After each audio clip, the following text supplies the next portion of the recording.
appointed, and Mayor Kara Spencer. What is going on now? And news for Ranj, and it is not good. Oh. Because Ranj has yet to receive the weeds from the Millennium Hotel, and that main tower is set to come down. They have begun demolition piece by piece. Sounds like my weeds are in that elevator shaft where they're throwing everything else. Cardinals start a series with the Athletics tonight. You're going to have to stay up late again. Sorry. They're in Sacramento. They're not in Oakland anymore.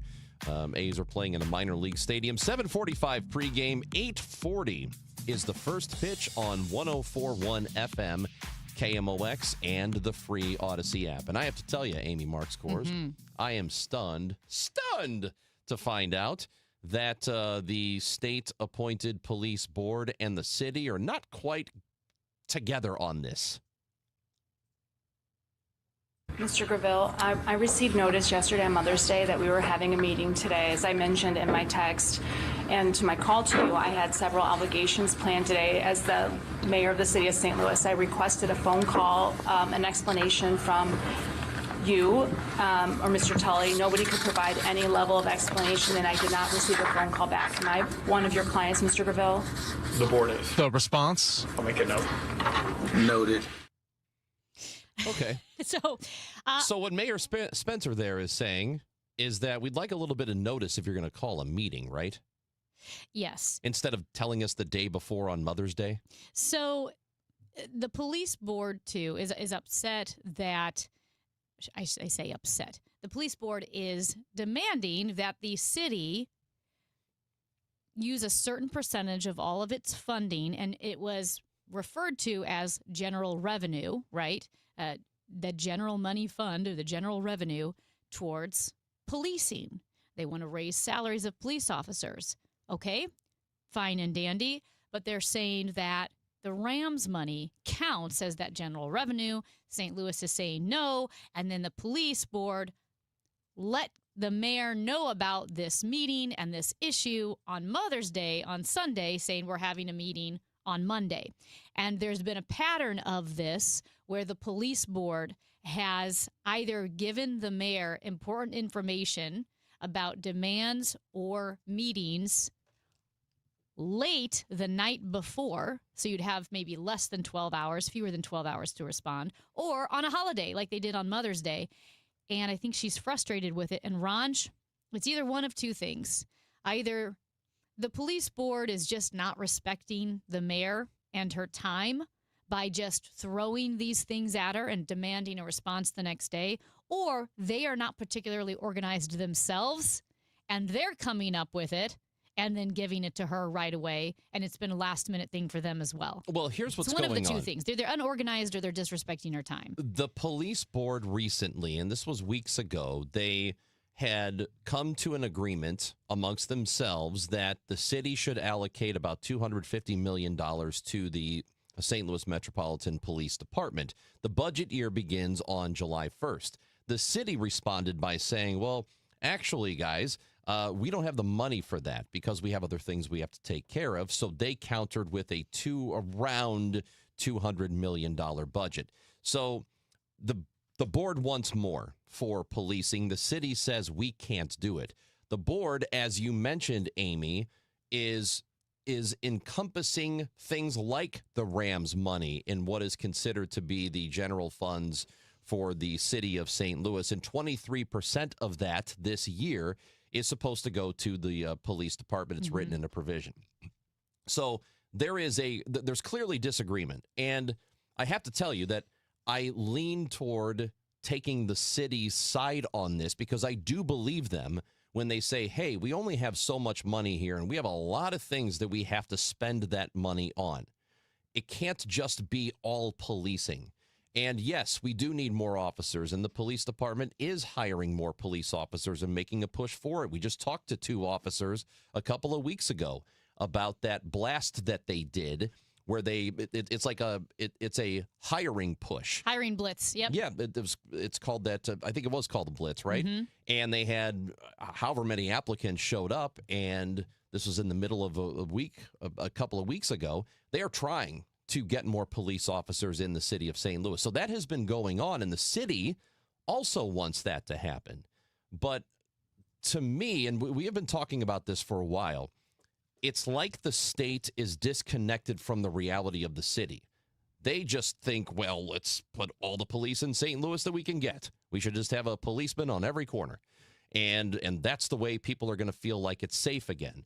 And I mean, I get that sentiment, but if it's not possible because the money isn't there, then you can't demand the city pay for it, especially if the state's really not kicking in any money of their own.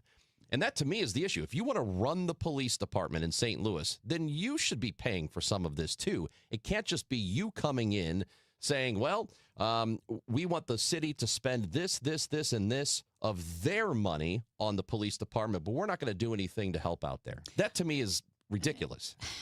Yeah, I mean, it's pretty messy. I guess another option would be if the state isn't kicking in state money and the city has underpaid into policing for years. And that is one issue with the lawsuit that the Board of Police Commissioners filed yesterday. It's seeking to force the city to pay tens of millions of dollars more towards the police department. And so they're saying, okay, you have to, the Board of Commissioners is saying you have to compel the mayor, the Board of Aldermen, Comptroller Donna Behringer, to compel them to make an adjusted allocation that would fix an underpayment of about $67.6 million towards the police. Here's the thing. Just working in reality of this city, maybe you do it in chunks. Maybe you say, listen, the city needs to work its way up to that 23% number, because if we do it in one fell swoop, it's going to detrimentally disrupt city services, quality of life in St. Louis, the ability to pay city workers, whatever it may be. And so even though technically we've decided you owe us $67.6 million more than you paid us, we're going to at least have some grace and deal with reality and get it back in chunks. Like, that would even be more acceptable. Sure, I could take that. I think it's difficult to demand that money all at once. And like I said, maybe there's an element here that I don't know, but that is the lawsuit. And they're also seeking, quote, immediate judicial guidance regarding how general revenue must be calculated under Missouri law. Why? Because they're arguing that the Rams settlement funds fall under that general revenue umbrella. Yeah. And so so much disagreement with lawsuits and counter lawsuits here. And I would say, I agree, the city did underpay for a long time, but dealing with the reality of the situation, you might just have to chip away at that so that you don't catastrophically or at the least detrimentally disrupt city services. The problem is when they reinstated this police board, that 23% is automatic and it's right away, all of it, all 23%. And then it goes up next year a percentage point, and then the year after that a percentage point until it gets to 25%. So there is a gradual increase, but it's not what you're talking about. It is a dramatic jump from one year to the next, and then a percentage point increase over time. But it doesn't matter because you've already put a lot of stress on the city by requiring that immediately. And the attorney for the police board, Chris Grayville, I believe I'm pronouncing that correctly, he says in the lawsuit, and this is a quote from it, that the city is intending to divert this money without consideration of its statutorily required use, public safety, to fund the various desires of the current elected officials of the city. I have a real problem with that phrasing because what he is suggesting is that the city has all these pet projects that they want to do. That's not the way I see it. And you could argue that the leadership of this city, maybe there are people who have their own little niche projects they want to work on. I'm sure that exists somewhere. But by and large, it sounds to me like the city is trying to fix some major issues outside of policing, water infrastructure, general safety downtown, fixing the streets, stuff that cities normally do. And downtown St. Louis in particular has fallen behind. We've talked about it a million times. The Post-Dispatch, just about a couple of weeks ago, did an entire series of editorials. We talk about it all the time here. So it's not, I don't like the phrasing of that because it makes it sound like, oh, the city wants to use the money, what it wants to use the money for. Yeah, that's improving a city that needs dramatic improvement. It's not just these dumb projects that don't have any bearing on how good the city is. These are important to me. So this is according to the Business Journal now. The city's top fiscal board recently approved and sent its $1.41 billion fiscal 2027 budget to the Board of Aldermen. So that budget included $219 million for policing. That is a 4.3 increase from the previous year, but still below the $250 million requested by the state-appointed police board. And so now, again, that's why the Police Board of Commissioners is seeking immediate judicial guidance regarding how general revenue must be calculated.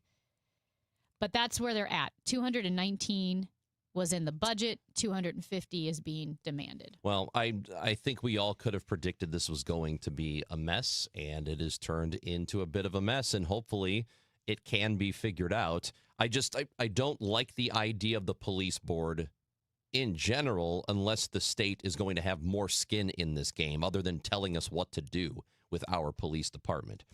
We got a good show coming up for you today. We are always talking to Dave Simons on Tuesdays, and we will do that. He is the partner and managing director of One Private Wealth. There's a lot of economy stuff we could talk about with him. He'll join us at 10. We also want you to know how to watch soccer like a genius. That's a new book that is out today, and with the World Cup coming up, and we have a soccer team here in town, Nick Green, the author of that book, will join us. A lot happening on the show today, and we appreciate you being with us on 104.1 FM KMOX. Well, in just a couple of days, this week, I get to go to The Only Facial. I am very excited. This will be my third treatment with The Only Facial, and I love it. Like I said, I'm in my 40s. I'm really starting to pay attention to my skin, wrinkles, sunspots, but I'm also kind of overwhelmed by all of the services and products out there. The Only Facial simplifies the entire process. They're able to go through each step of the facial, whether it's moisturizing, massaging, exfoliating, microdermabrasion, explaining each step, catering each step to your skin and your skin needs. It takes 60 minutes and then you're done. There's no downtime. You can go to a party that night or the next day if you need to. You don't have to worry about your skin looking, really red or messed up afterwards, as sometimes the more extreme treatments can do. And it's $125 flat. That includes gratuity, so that takes stress away from tipping. Oh, also, they're not going to try to sell you products. So you really know what you're paying, you know the time commitment, and you know they're going to tailor it to your skin, which I think takes so much pressure off and lets you relax and enjoy glowing, beautiful skin. TheOnlyFacial.com, U-City, De Pere, Clayton, Sunset Hills, Frontenac, Creve Coeur, Streets of St. Charles, and Edwardsville. TheOnlyFacial.com. Have you ever felt like you were living just a B or B+ life? It's so dangerous to live that, more dangerous than a B- or a C+ life, because when you're living a B or B+ life, you don't change it. You think it's good enough. Is it? I'm Susie Welch. I host a podcast called Becoming You. People think, okay, an A+ life is not available to me, but there is a way. We are all in the process of becoming ourselves. Listen to Becoming You wherever you get your podcast. Do you owe the IRS $10,000 or more in back taxes? Penalties and interest are piling up every single day. Wage garnishments and bank levies could hit any moment. If you've been avoiding it out of fear, you're not alone. But waiting only shrinks your options and ramps up the stress. The truth is, the IRS settles with taxpayers every day through legitimate programs, and many qualify to reduce what they owe, in some cases by up to 99%. That's why thousands turn to helpwithirsdebt.com. They've guided over 120,000 Americans, resolved more than $2.3 billion in tax debt, and back every case with their ironclad resolution guarantee. If there's no real path forward, you get a full refund, no fine print. They even randomly select one qualifying client each year and pay off their entire IRS balance. Terms apply. Don't let another day pass. Go to helpwithirsdebt.com right now. It's fast, easy, and confidential. Find out what's possible today. Helpwithirsdebt.com. Once again, that's helpwithirsdebt.com. For the last 33 years, you've discovered that at Banner Construction, we pride ourselves on quality craftsmanship. We believe the single most important decision homeowners must make when considering an exterior restoration project is, who do you hire? At Banner, we provide well-engineered, meaningful, long-term solutions to transform your home into the pride of the neighborhood.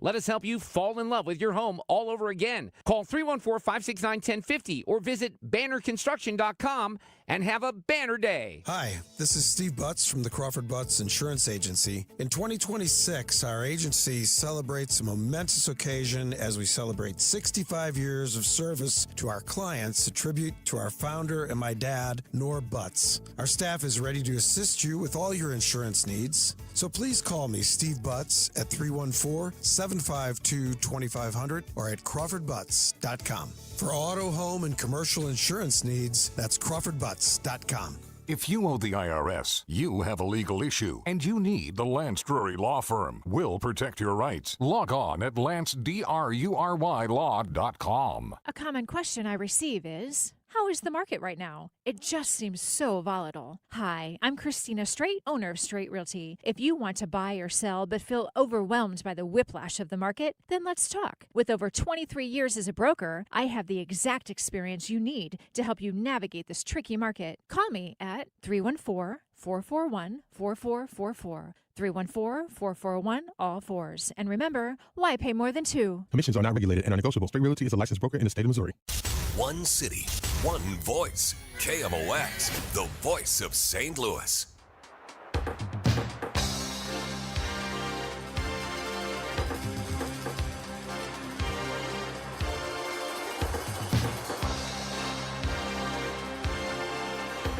This process has been ongoing for weeks now, but the Millennium Hotel is coming down.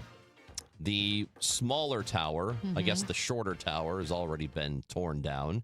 The middle part has been torn down. Now it's the main tower they are bringing down, and it brings me quite a bit of sadness. Our very own Sean Malone is covering the story. Well, the demolition of the main tower of the Millennium Hotel is underway, and here's how it's going to go. They're going to take the pieces from the top down to slowly disassemble the main tower of the hotel. Part of that is because of the asbestos that was found in the hotel, but also it is so close to neighboring buildings that they can't just blow it up and bring it down in one explosion, even without the asbestos, because it would blow out all the windows. So what they're going to do is start taking it apart piece by piece, and the pieces that they do take apart, they're going to chuck down the elevator shaft. Just chuck it. You know what we're going to do with this? We're going to chuck it down the elevator shaft. So when things... You can take that and chuck it down the elevator shaft. So from now on, when the show doesn't go well at the end, like, just chuck this show down the elevator shaft. We're going to chuck down the elevator shaft. That's right. I'm sad. And it's going to take a long time. They're looking at the third or fourth quarter of 2027. Next year. That's over a year. Oh, next year. I don't like watching it slowly come down. It's what depressing if they just to keep me. Throwing stuff down the elevator shaft and they fill up the entire elevator shaft and accidentally build a smaller tower? Well, that's going to have to come down too. I didn't think about the windows though. That if they were to implode the thing, that the windows would probably blow out and there'd be shards of glass raining down and who knows how far it would go. Was it 'cause and they there were also no- didn't want to hurt the building next to it. Yeah. No, they couldn't make a mess because they imploded the arena, but I guess the arena didn't have windows, so to speak. Yeah, and there weren't buildings nearby either. Yeah. It was just all parking lots around it, wasn't it, for the most part? Mm-hmm. There was the community college there. I think that was there, wasn't it?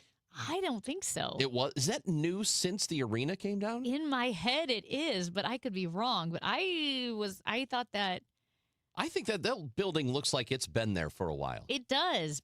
But since the 90s? Yeah, I would think well before that. It does not look like a 90s building. Okay. So it looks like something that's been there for a long time. I have no idea what I'm talking about. I just don't remember it being there.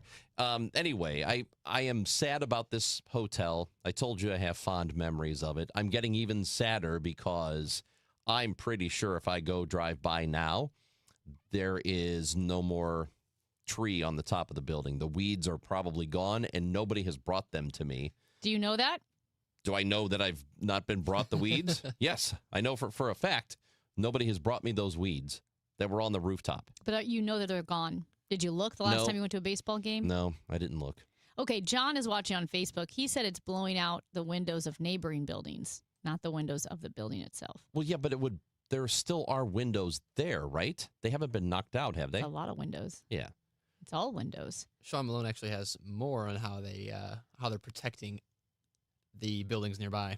Now, if you're looking at the outside, you'll see these lifts that they've constructed around the exterior of the hotel. That's more as a precaution. So if anything does fall off on the outside of the building, it doesn't come crashing down from multiple stories up. See, they made those catchers around the building to catch debris. And I appreciate Sean Malone's reporting here at KMOX. He's fantastic. He has not mentioned the weeds once in any of his reports. It's like he doesn't care about them. You know what they call that is a criminal omission. I think it is, and it's purposeful too. I think so. I will say everything about construction seems impossible to me. Everything. The building, the tearing down. I mean, I have some rocks in my backyard, little rocks, and I think it's going to take me, it's impossible to clean up these little rocks. High rise, I think I would 100 times out of 100 rather tear down a high rise than build one. I think it's better to build it. No, you tear it down, you get off the damn thing. You don't have to stay up there forever. But watching people from like 100 years ago build tall buildings, and they're just no safety whatsoever, and they're walking like it's nothing over beams. Yeah, but also they put pools at like I swam in an indoor pool on the 80th floor of a building. That feels impossible. Yeah. How do you get the water up there? Everything about construction There's water in the whole building. Everybody takes a bucket. It all seems impossible to me. And then what about the weight of the pool on the 80 floors beneath it? Everything about construction is a miracle to me. The thing that you just mentioned about the pools seems like the easiest possible thing. There's water in the hole. There are pipes. Everything's amazing when you're an idiot. So, as you know, artificial intelligence is coming for your job. And probably ours too. Who knows? Yeah. Well, Meta, Amazon, Uber, they are among many companies that are starting layoffs because of artificial intelligence. We're going to talk to Alex Bitter, who is a senior retail reporter for Business Insider. Alex joins us when we come back on KMOX. All Access with Ollie Marmol on the Gas House Gang. I think St. Louis likes watching a team that plays the game the right way, that plays the game hard, that never gives in. And those are the things we can control, and we'll hold I'll hold myself accountable to, and then let everything else play out. But I think it's hard not to like this group. It's hard to watch them and not get excited about their style of play. Those are the things we can control at the moment. Ollie Marmol, Tuesdays at noon on KMOX. Men, if you're suffering from erectile dysfunction or PE, you're not alone. Most importantly, you don't have to live with it. Paramount Men's Medical Center restores men's sex lives in just one visit. Their painless breakthrough treatments eliminate ED and PE, even when Viagra and Cialis don't work. Here's Dr. Simovitz, specialist in men's health. Paramount Men's Medical Center's painless breakthrough treatments eliminate ED and PE, regardless of age or medical history. 98% of patients see instant results right in the office. Men are now lasting longer than they ever imagined. And the best part, at Paramount Men's Medical Center, your consultation and first treatment are free. Qualified patients even get their testosterone checked free. Call 314-720-8444. 314-720-8444. Take control of your sex life. Call now. 314-720-8444. Now, KMOX weather from the Saliga Heating and Cooling Weather Desk. absolutely gorgeous outside. 68 degrees and sunny. Very warm today, a high of 85. Tonight, a thunderstorm in spots, otherwise partly cloudy. Gusty winds, maybe some rain, a low of 57. Weather sponsored by Sandberg Phoenix Law Firm. At Sandberg Phoenix, we're more than just a law firm. We're partners committed to you, your business, and your community. From family law to litigation, we're ready to serve. Visit sandbergphoenix.com. The choice of a lawyer is an important decision and should not be based solely on advertising.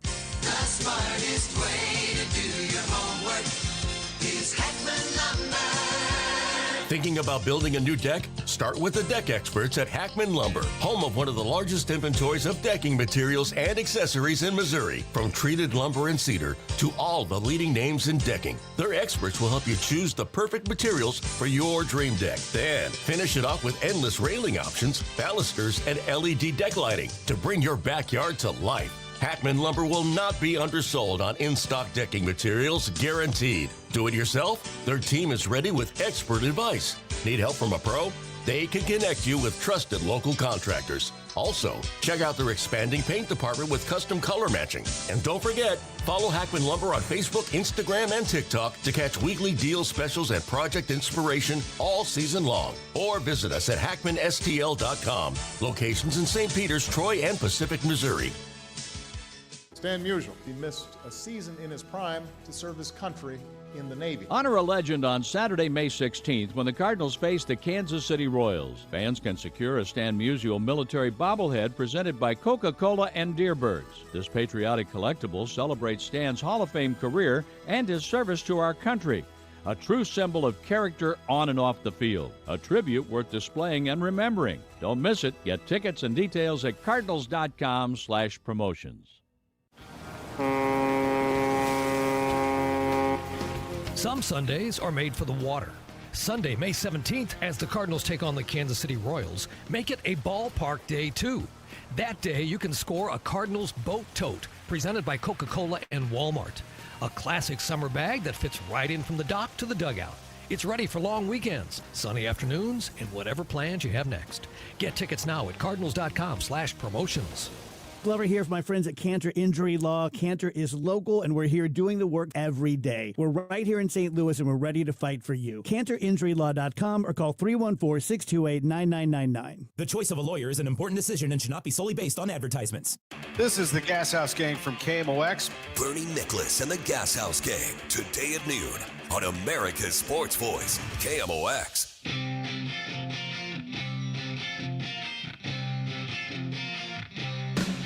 Well, hope you like your job. Be a shame if something happened to it. Well, artificial intelligence is coming for it. And we all knew that was going to happen. Nah, you're probably going to be okay. If you continue to listen to this show while you're at work, you're going to be perfectly fine because your boss will be happy with you, that you're doing something productive with your day, and you're going to learn something like this. Meta, Amazon, Uber, a bunch of companies are laying off employees now because of artificial intelligence. And to talk about how that is happening and why, Alex Bitter, senior retail reporter for Business Insider, joins us on KMOX. Alex, we appreciate your time. Thank you for joining us today. Yeah, thanks for having me.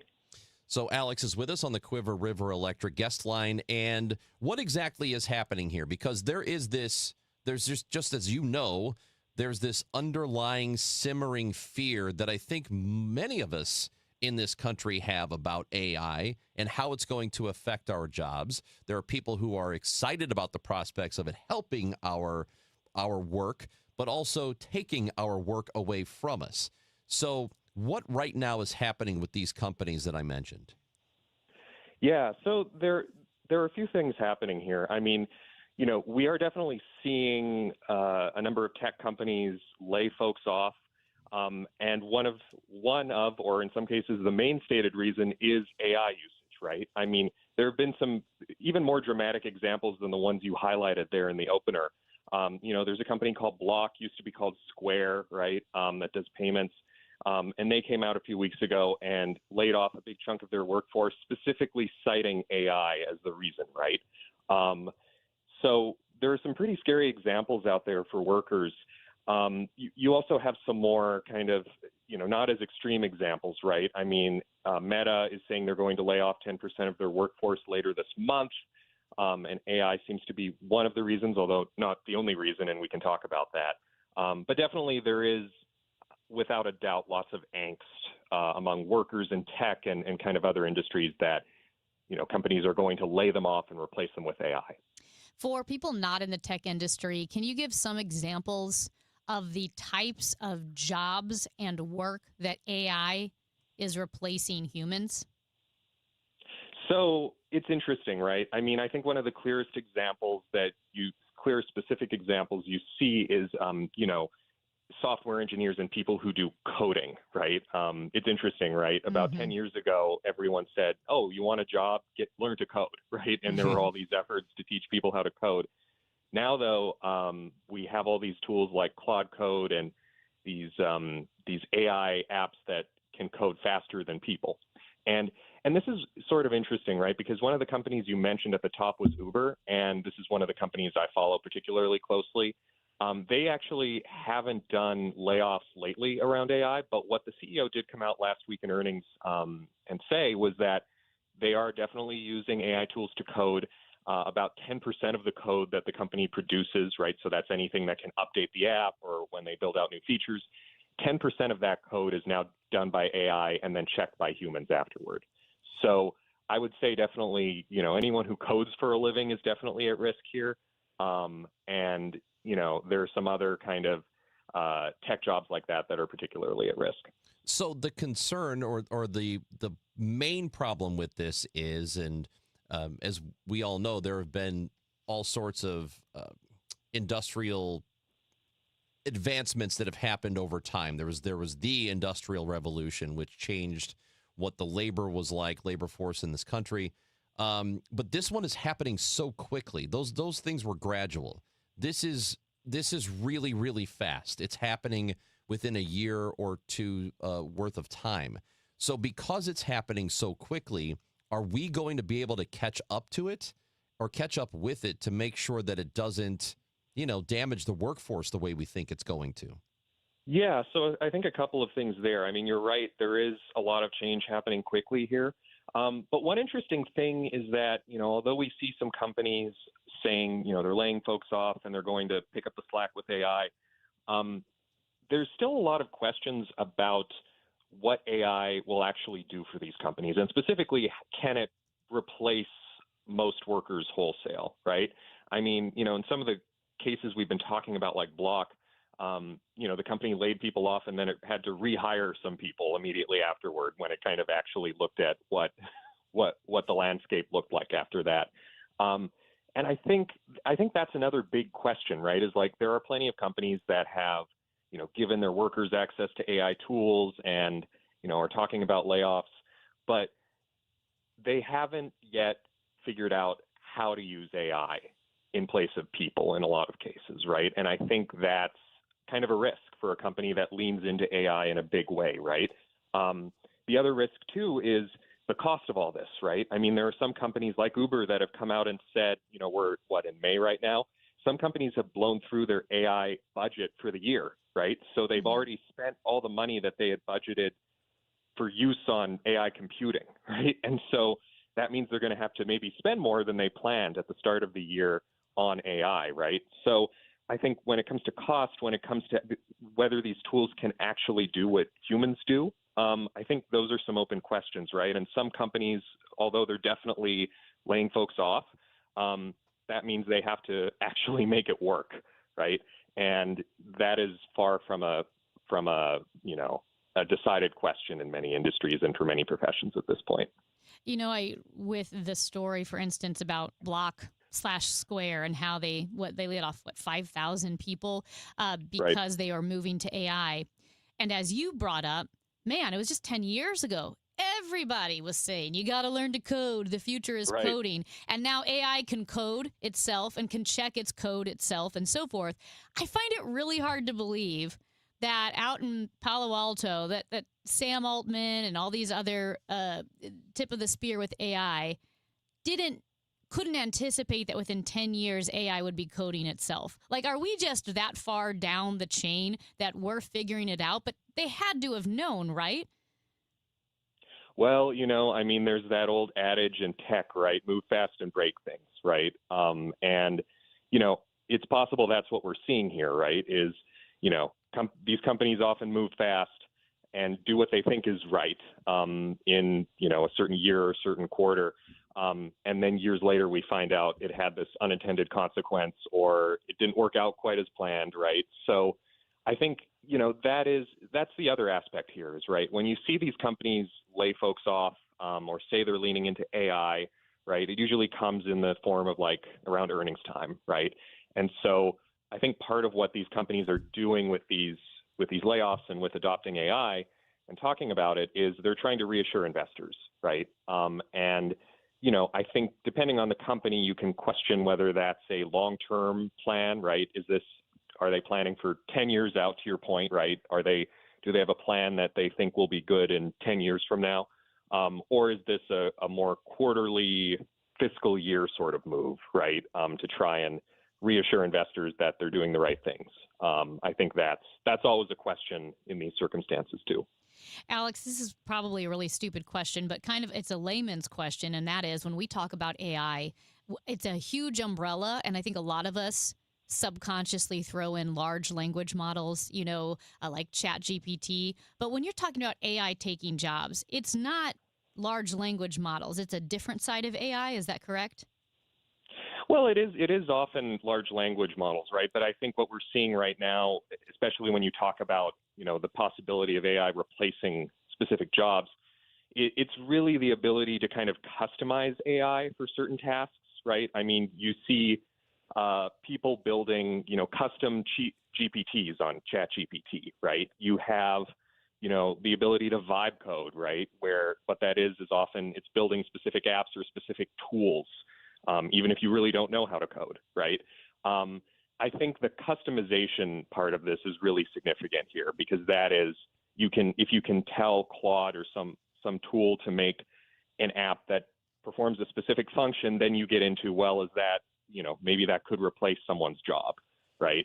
And I think that's what's new, right? I mean, large language models have been around for a while at this point. I think that part of the reason we're having this discussion is because, it's now become particularly easy to use those large language models for very specific tasks, right? But of course, the question is, how good a job do they do?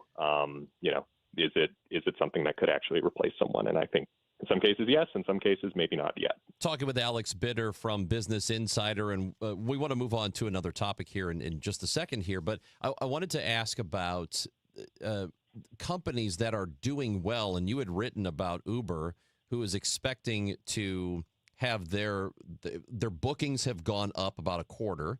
They are expecting growth between 30 and 38%, something in that range, and they're still laying people off. So how do companies square that, where they are making more money than they were the previous year, but they are having to adjust so they can use that money to reinvest in AI?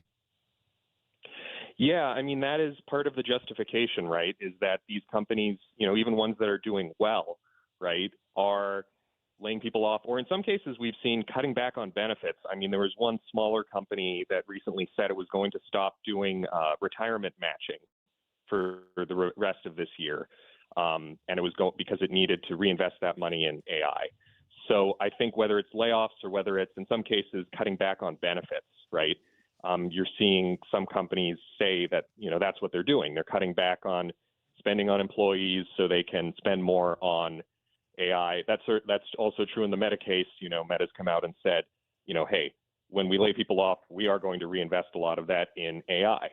And so, I think it's a good point, right? That this is just because a company's doing well doesn't mean that they're immune from layoffs or that they won't do them or that they won't cut back benefits, right? I think, again, there is this huge push to invest in AI right now, and clearly companies have shown they're willing to cut a lot of different things in order to do it.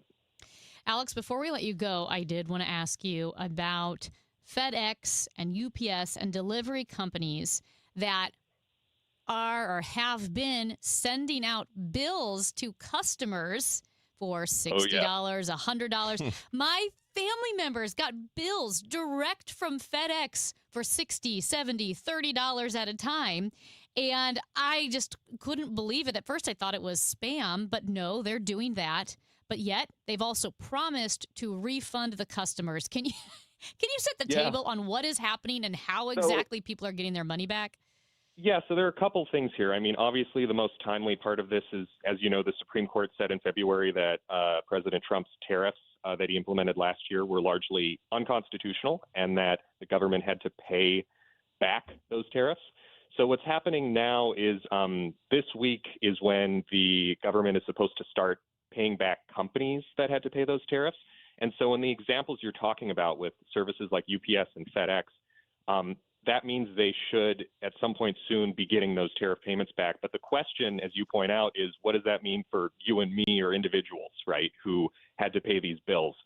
And the companies have said that they will repay customers, individuals who had to pay those bills. But there are still a few lawsuits kind of basically making them make good on that promise, right? So, you know, it could be a while yet before individuals like you or me see the relief from that, right? And then, you know, the other interesting part of this is there was a debate about whether those companies were even assessing the right tariffs. I talked to a lot of people last fall and early this year who got the bills like the ones you mentioned, and the goods were being tariffed at the wrong rate. In fact, some of them were tariffed at like 200%, which is the rate for Russian aluminum, which was the highest tariff rate you can have, right? And these were not products that had Russian aluminum in them. So I think, you know, we're working through the refund process there, but there are a few more steps before individuals get their $60 back or however much they paid for those bills. Will they send people to collections? Well, that's happened, unfortunately. I've heard from actually a lot of people who have said, hey, you charged me the wrong amount, or hey, the Supreme Court says this isn't right. And, you know, they can try fighting the companies on it, but the companies are basically unresponsive and will send the bill to collections, which, of course, can harm your credit score and all that. So it's a bad situation. Oh, that's awful. Okay, just to clarify, so if you paid the $30 to FedEx, you yourself don't have to go to the online portal. That's what the company's doing, and they'll send you a check, allegedly? That's what they've said, okay. Right? The online portal is mostly for businesses, right? Okay. And folks who have, you know, had paid thousands or however much, right, and need a refund from Customs and Border Protection. The companies, but this is the question, right, is, well, what is the process for the individuals then? Should they just wait around for FedEx or UPS to send them their money back? And this is why there are, at this point, I think some of these lawsuits have class action status, right? But basically there are lawsuits saying, okay, well, you better make good on that, you know? So that is, and those are making their way through the courts. So that might determine when and how you get your $30 back or whatever the amount is. Awesome stuff, man. Just... At least it's not a mess. Alex Bitter, senior retail reporter for Business Insider. We appreciate you. Thank you for your reporting. Yeah, no problem. It's the Chris and Amy Show on KMOX 104.1 FM. I think we should start sending out tariff bills to people. Emotional tariffs. Yeah, for people, you know what? People who had been listening, who may not be because they've been doing other things, we're going to send them a tariff bill. Yeah. And then we'll send them to collections.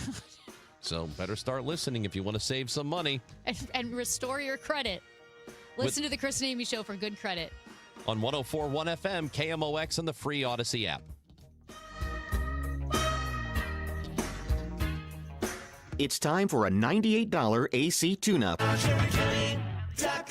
When it comes to family law, a lot has changed in recent years, so assumptions can be costly. If you see or sense a change coming in your family life that could have legal implications, it's important to know where you stand. Getting good legal advice early is never a bad idea. I'm Joe Cordell of Cordell & Cordell. If you or anyone you know is facing a family law issue, start with a consultation. Visit CordellCordell.com. The choice of a lawyer is an important decision and should not be based solely upon advertisements. 600 Kelwood, St. Louis. What's more St. Louis than the historic Anheuser-Busch Brewery located in the heart of Soulard? A visit to the brewery is a perfect way to kick off your summer in St. Louis, and there's something for everyone. Walk the historic grounds and see where Budweiser has been brewed for 150 years.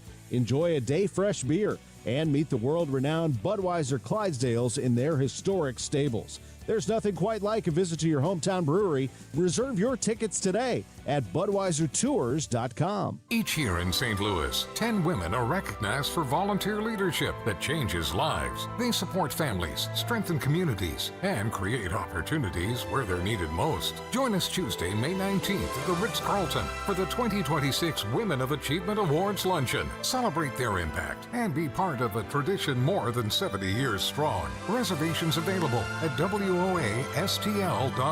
For more information, go to KingdomOX.com/events. This is the story of the one. As a maintenance tech at a university, he knows ordering from multiple suppliers takes time away from keeping their arena up and running. That's why he counts on Grainger to get everything he needs, from lighting and HVAC parts to plumbing supplies, all in one place. And with fast, dependable delivery, he's stocked and ready for the next tip-off. Call 1-800-GRAINGER, click Grainger.com, or just stop by. Grainger, for the ones who get it done.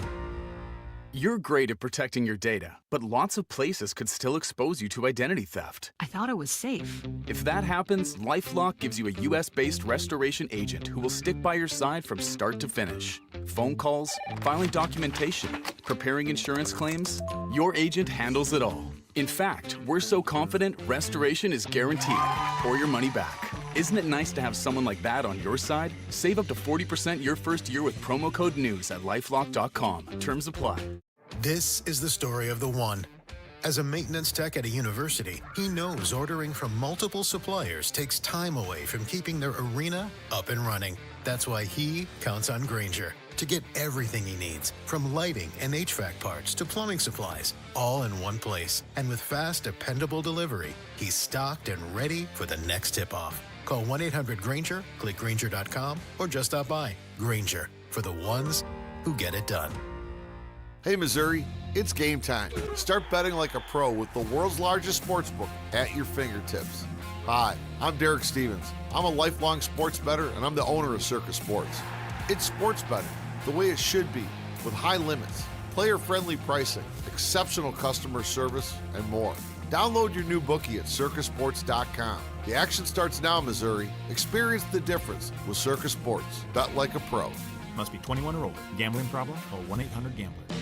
Confidence is knowing you're ready to handle whatever comes your way. That's what it feels like to take on your workday with Cintas. They make sure your AEDs are up to date, your fire extinguishers are tested and inspected, your floor mats are cleaned and delivered, and your workwear looks good, feels good, and is freshly laundered with the Cintas Apparel Plus program. So are you ready to take on today? Visit Cintas.com and get ready for the workday. Hey, I'm Mike Slater. My dad passed away at the age of 63. It's out of nowhere. Had a stroke. Super hard, obviously, for the whole family, but my dad had life insurance. This is why I have life insurance for my family, for my wife and 4 kids. And the best place to get life insurance is ethos.com, because you can do it in 10 minutes. And there's no medical exam and no blood test, just a few health questions. Get life insurance in 10 minutes so your family is protected. Ethos, E-T-H-O-S, ethos.com/Mike. The Chris and Amy Show on 104.1 FM KMOX and the free Odyssey app. Now, did you see this? With Chris and Amy. Ranj, do you know what was 60 years ago today? I do, but I'll pretend like I don't. The very first game at Busch 2. This is Harry Carey with Jack Buck and Jerry Gross from the beautiful new Busch Memorial Stadium. And boy, I tell you, this is some sight. Some 50,000 people on hand. It's turned out to be a lovely evening. Believe you me, if you're not here this evening, you're in for some treat when you do come. Because this is just about as magnificent an edifice as we've ever seen. I love it. I love old-timey You love audio. old-timey everything. I do love I've been on a huge Glenn Miller kick. I've been listening to Glenn Miller radio. Oh, my God. It's so good. You seen any new Chaplin films? No, but I love that. Harry Carey, what a classic. And 60 years ago, it's wild because 60 doesn't feel that long. And We've lived past that stadium. We're on to a new one. Do you remember what the new stadium, the official name of that stadium was? The full official name. Of the 2 or 3? Bush 2. Bush Memorial Stadium. It was Civic Center Bush Memorial Stadium. I have never heard the Civic Center part. Yeah. Well, because it was more than just Was there an indoor arena next to it? No. There was a football team in it too, though. Maybe that's why. Interesting. I guess. And it was in the center of the Civics. Right in the middle of the city. Don't you hate when you get punched right in the center of the Civics? Oh man. Ugh. You'll end up in the hospital. Hey, did you see that Amy? It was reported that Amarin's CEO, yes, Marty Lyons, received $14.1 million in compensation in 2025. That is a 45% increase from his 9.7. So his salary went up 45%, while everybody else's bill also went up. So maybe I'm a man of the people. But I kind of feel like your CEO's pay should not increase by 50% almost if you're also being charged, if the rest of us are being charged more for the service. Like maybe his salary can increase incrementally a percentage point or two from year to year. Fine, I can live with that. But almost half? When the rest of us are paying all this money for electricity? Yeah, I think a lot of it had to do with stock and stock value and prices. I do not care. You cannot do that to people. All of us were complaining about how high our energy bills were. Everybody, because they went up and they told us they were going to go up. Well, they made a profit. Of course they made a profit, Yeah. and then he ups his salary by half? Hell no. Absolutely not. I know they say their salary is performance-based. Ours is supposed to be, and I feel like we're not getting compensated fairly for our fantastic I agree with you. performances. Well, Dave Simons, maybe he could do something about it. He is the partner and managing director of One Private Wealth. We'll talk economy. We'll talk finances with him when we come back on KMOX. Broadcasting from the Scott Credit Union Studio, 104.1 FM KMOX. Kicking back on your patio with a nice cold beverage, listening to the game, enjoying family and friends, a little barbecue, maybe the shade of the pergola. Who knows what your outdoor space looks like? Or maybe it doesn't look like much and you need some help. Call Chesterfield Fence and Deck, the sign you have the very best. They're like your summer headquarters to make sure that your outdoor space is ready for all the celebrating or relaxing that you have planned. Chesterfield Fence and Deck, the sign you have the very best for 58 years.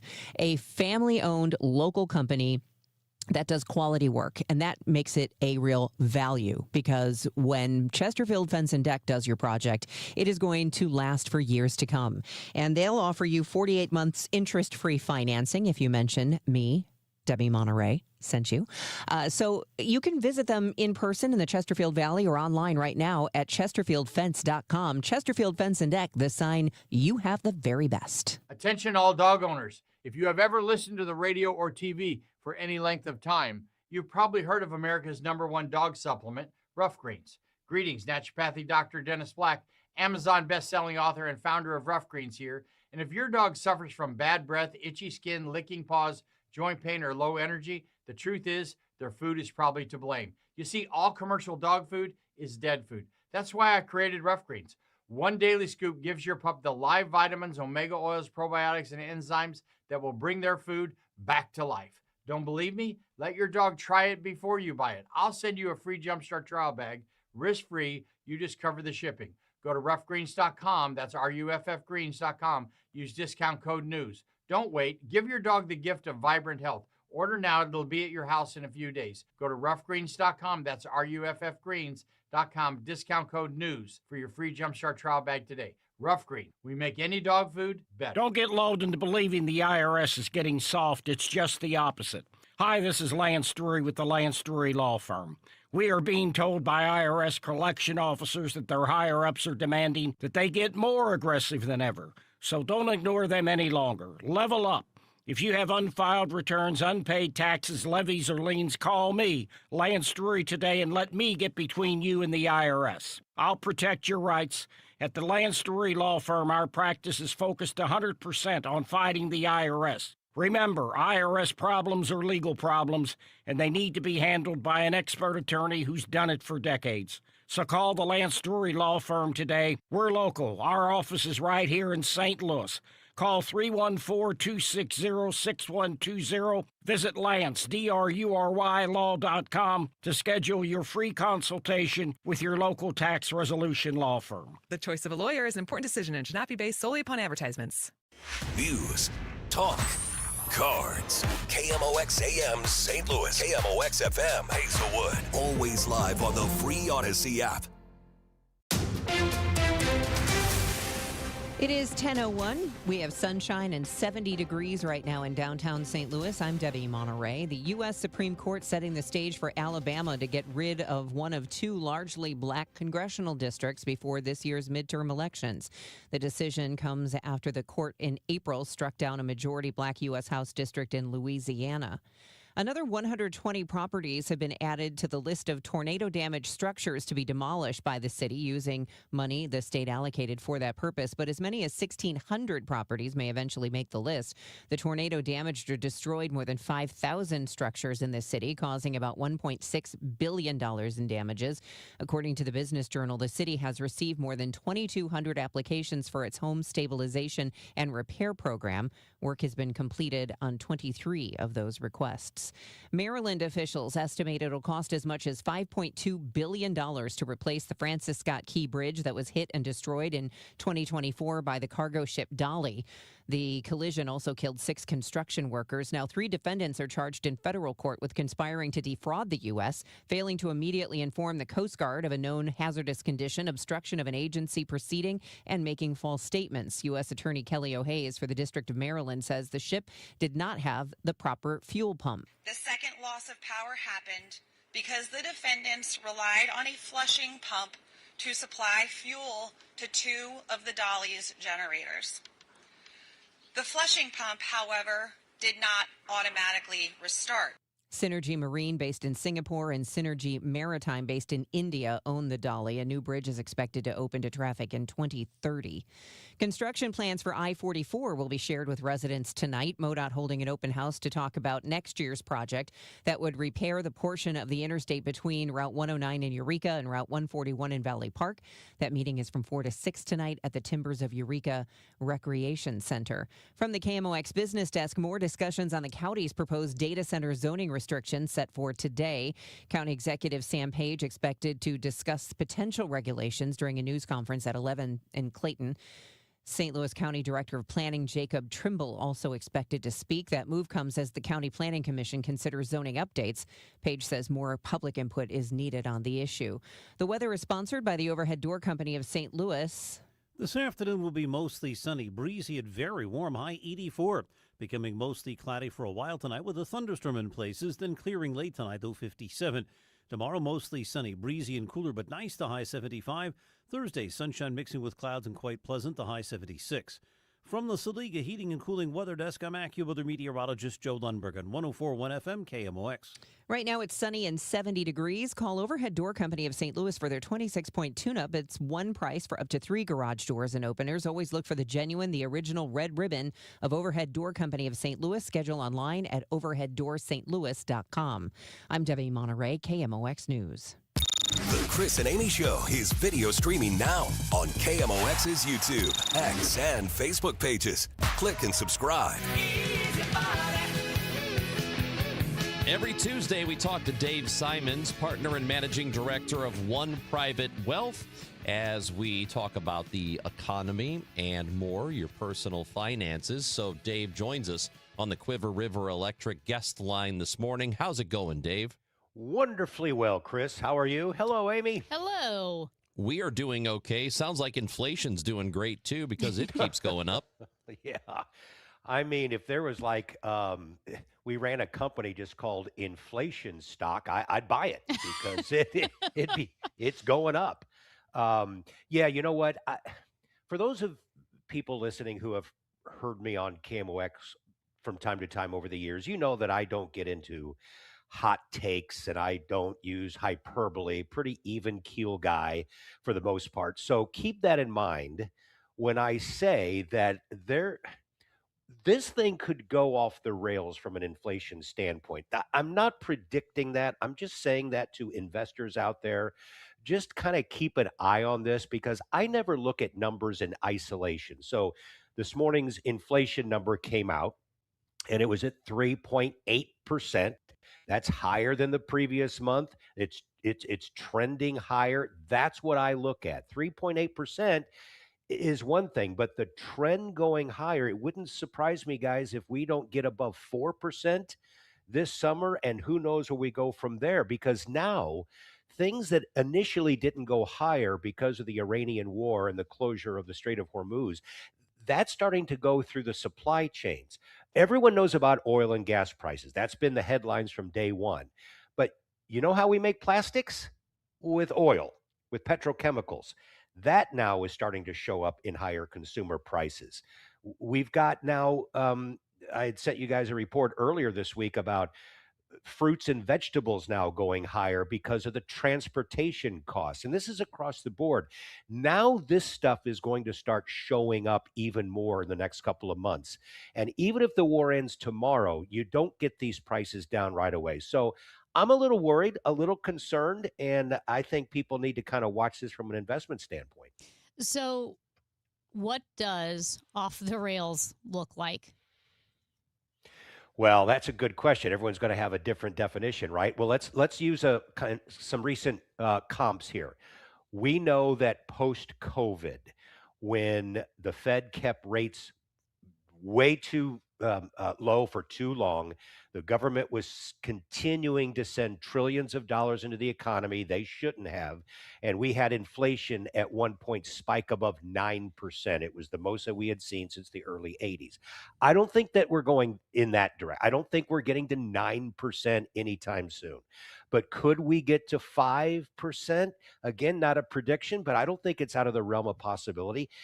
The problem is on that question, Amy, is if it does get to 4.5, 5, 5.25, 5, and it stays there for a while, then we've got problems. That's the issue that we suffered from that lasted in the late 70s through the 80s. If it's like back in 21 and 2022, where it spikes up and comes back down, the economy can survive that. It can absorb that.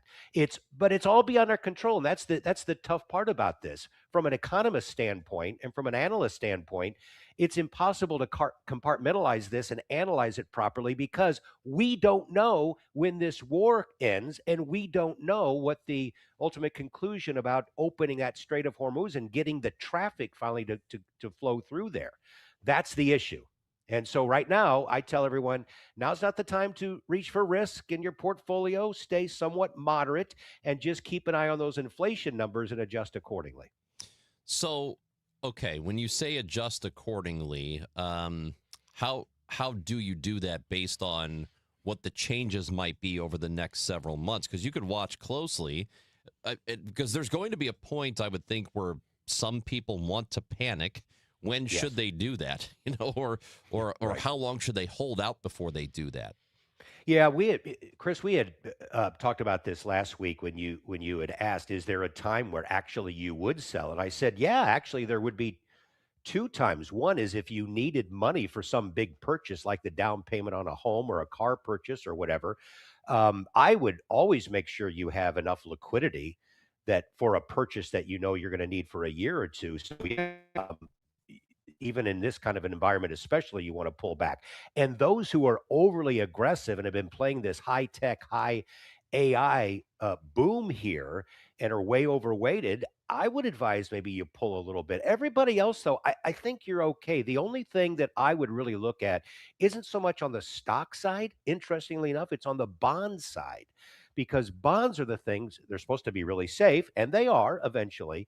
But in the near term, they can get hit just as hard in an inflationary environment. So if you own fixed income, and you should, my advice is to keep it rather short term and just roll those CDs or bonds over. If inflation and interest rates go higher, then you can obviously book in those higher rates. If you buy some 10-year bond now and inflation and interest rates go to 5 or 6, you're going to see some principal erosion. So that's my biggest advice right now is more on the fixed income side. Keep it short, keep it safe. If you own stock in Meta or NVIDIA or any of these companies that are getting into artificial intelligence, how should you treat that? Because they are talking about it as if this is just a rocket ship. You know, it's just going to keep going up and up and up. So should we treat it that way? You know, there is some truth to that. I'm someone who lived through the internet bubble. I was managing money even back then and trying to navigate the huge run up in this new thing called the internet. And all of these stocks were soaring just like we're seeing with AI. In fact, even more so. That really did create ridiculous bubble-like atmosphere, and investors paid a price when they waited around into the party too long because it did strike midnight. And we saw the NASDAQ index fall about 80%, second biggest index crash in the history of our country. I don't think that that's going to happen now because these are real earnings. And this gets back, Chris, to your question about, well, you know, what do people do in an inflationary environment? You know what does well, actually, are some of these aforementioned tech names. That's not a buy recommendation. But if a company is still going to have strong earnings, even in the face of inflation, and they're not impacted by inflationary pressures, those are the kinds of things you look at. Now, I think they're getting to a little bit overpriced here. I would still caution people to go out instead of putting a lot of new money into these AI stocks, but it's the real deal. I don't think this is 99 or 2000 yet. I don't see any kind of bubble. I don't see any kind of crash in those names, but we always do. Here's the thing. Every time we have a major technological revolution in this country, we get too far, we get too greedy, and this can go on for years and then things crash. I actually think that's probably going to happen again. Not now, not this year, not next year necessarily, but I think we're going to get to a point where we will have a bubble in some of these AI stocks, and I'll be talking about it and I'll be warning people. I'm not there yet. Okay, so we're talking about inflation, and a lot of times it's the energy sector that drives up that consumer price increase. So Yes. if we were to see, and I know you kind of touched on this, but just kind of clarifying here, if we were to see gas prices drop significantly, do you think other sections of consumer prices would still stay high a lot longer than the energy sector? You know, that's a great question because look at the history of these kinds of products. So, oil and gas prices specifically, we know how volatile they are. You know, $4, $5, back to $2.50, up to $3.20. Food prices aren't quite like that. Unfortunately, when food prices go up, those kinds of things don't automatically come right back down like prices at the gas pump. Sometimes they do. We saw that with eggs. I mean, eggs spiked way up and then they came way back down. But for the most part, when food prices go up, that's kind of a new plateau. That's the problem here. So I don't know that this is necessarily an ongoing inflation issue where food prices keep moving higher 3, 4, 5, 6% every year, every year, every year. It's this initial shock that's related to this war. That's what it all gets down to. So if this thing can end and we get freight traffic going again, then I think inflation can come back down to 1, 2%. But there is a new normal. There's a new plateau for these higher prices. We've talked about this K economy on the three of us quite a bit. We're seeing this divide get wider and wider because most Americans, well, let me put it this way, those on the upper part of the K, no problem. They see the headline numbers and they might, you know, bemoan the higher gas prices, has no impact on them. Middle class, kind of the same thing. They might have to cut back here and there, but not a big deal. It's the lower end that are just continuing to suffer. We got some wage prices, by the way, in the last 24 hours. Wages now, they had been going higher than inflation the last couple of years, not last month. For the first time in a while, wages now not keeping pace with inflation, and that's affecting those on the lower income side. The K is getting larger and wider with those two stems. Dave Simons is with us on KMOX. And what is happening in the housing market right now? Okay, this is really interesting. The old phrase about, real estate is local, right? So the national real estate numbers that just came out yesterday show that it's pretty flat across the country. That's not necessarily a bad thing. We're not seeing housing crash or anything like that. Here in St. Louis, when I saw that report, I sent a text to one of my friends who's a very successful real estate agent here in the St. Louis area. And I said, it's my understanding, and I don't know this like you do, this is anecdotal evidence, but real estate here in the St. Louis metro area, what I would call it relatively healthy. And she said, I think that's the way I would put it. Yes, we're doing better than the national numbers. And then she gave me some numbers, very interestingly, of 3 municipalities. Chesterfield, the average home that sold in the month of April sold at 101%. So in other words, 1% over ask. Pretty good. In Kirkwood, it's 103%. In Ladue, it was 99%, which is still good. It's like people aren't having to take a haircut in normal times where you have to negotiate. Those were just 3 samples that she gave me. Nationally, it's not quite the same. I have relatives down in Dallas-Fort Worth. They're struggling.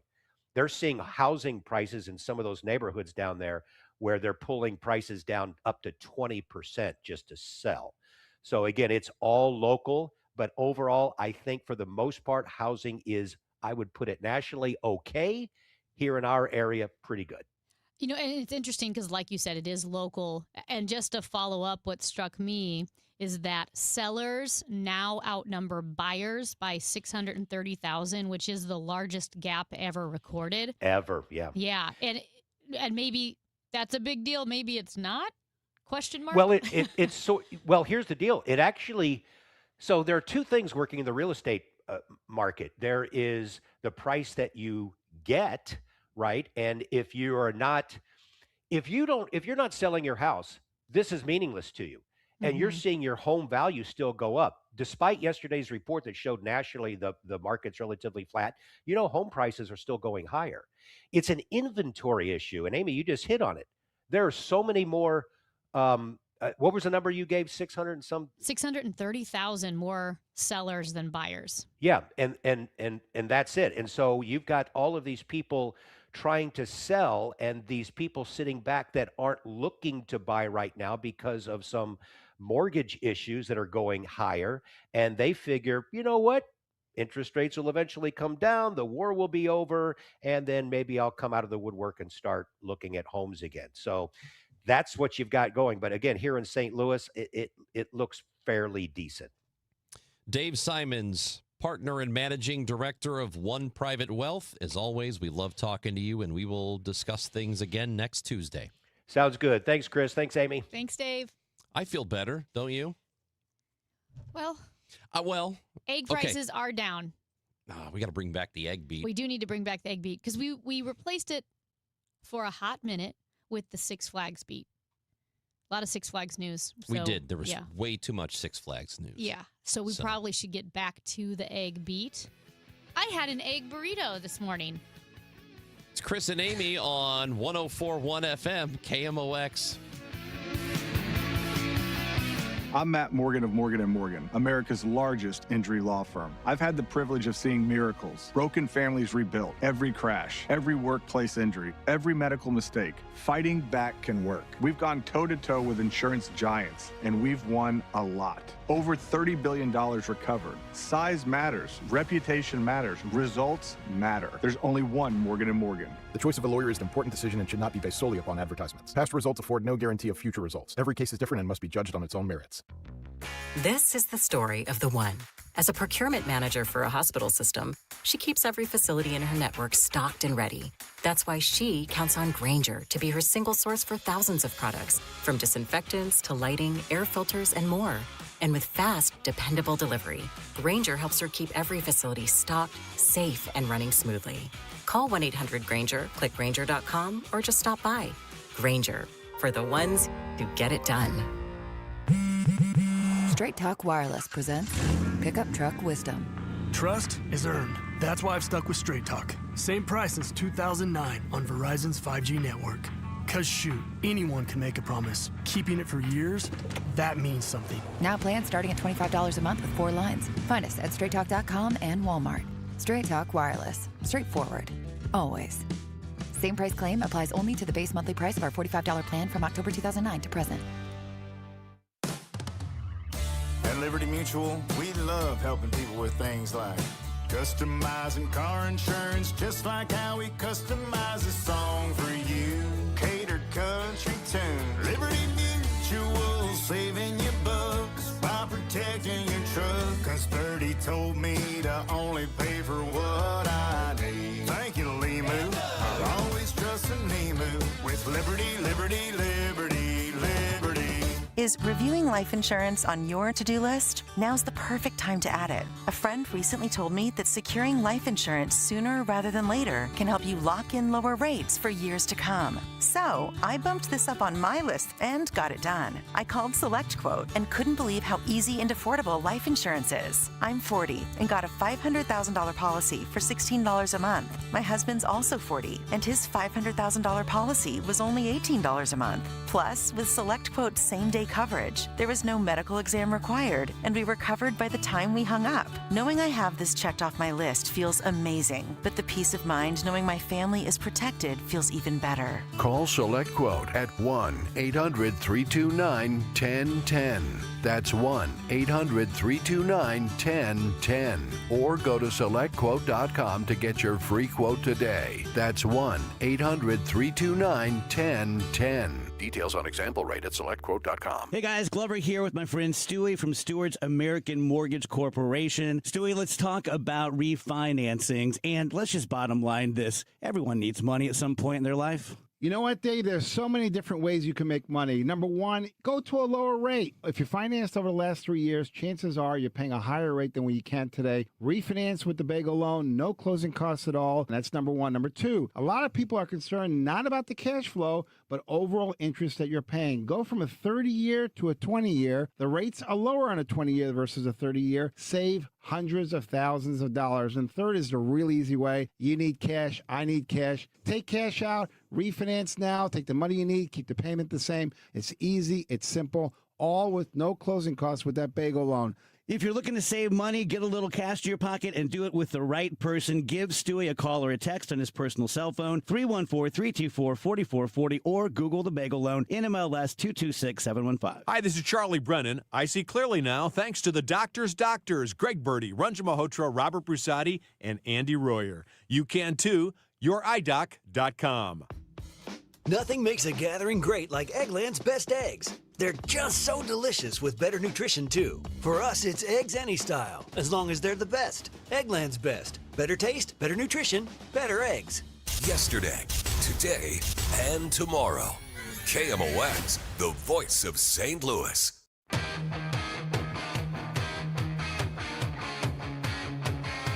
All right, kids, they can figure things out, Ranj. This is both scary and funny. Scary... Yeah. It just shows that kids are clever. Here's the thing. In the UK, like in many countries, they are trying to enhance child safety online and with social media. And they're trying to do that with age verification systems and using AI and all these different things to ensure, hey, are you over this age? Are you 20? Are you 22? You know, you're not a minor. But the kids are figuring out how to bypass age verification systems. And one of the ways that these kids in the UK are pretty easily bypassing age verification barriers on social media and online, they just put on a fake mustache. Okay. And all right. They can draw the mustache on. They can use a sticky mustache from a Halloween costume. And guess what they think? They think they're a 38-year-old man named Craig. So this is working? Yes. It's not actually working. It is actually There's no working. way it's actually working. It is actually working. They were measuring the Online Safety Act. And again, this is in the UK from Internet Matters. They did a survey of over 1,000 kids, and they found that almost half of them thought that age verification methods were, quote, easy to bypass. Almost half of them. And they said the way they can do it is they just use fake birth dates in some cases. Sometimes they get a VPN, virtual private network. Sometimes they submit another person's face or even a character from a TV show or something. And in other cases, they just simply draw on or stick on facial hair. So if the social media companies were like a physical storefront, and like let's say it was a liquor store. Yeah, you want to go buy some booze. So but then you're 12. they could just do the I'll get on top of your shoulders. We'll wear a trench coat and a fedora kind of thing with sunglasses, and that would get us through. That is exactly so what they're doing. social media companies who are spending presumably millions of dollars on these safety regulations for themselves are not able to do it, and they're being outsmarted by 8-year-olds with fake mustaches? Which something thinks do not say methinks again. that Do you know that is one of my biggest pet peeves? I hate that word so much. It makes me angry. Methinks that some of these tech gurus who are geniuses who went to Ivy League schools and built these companies, maybe they're not trying that hard.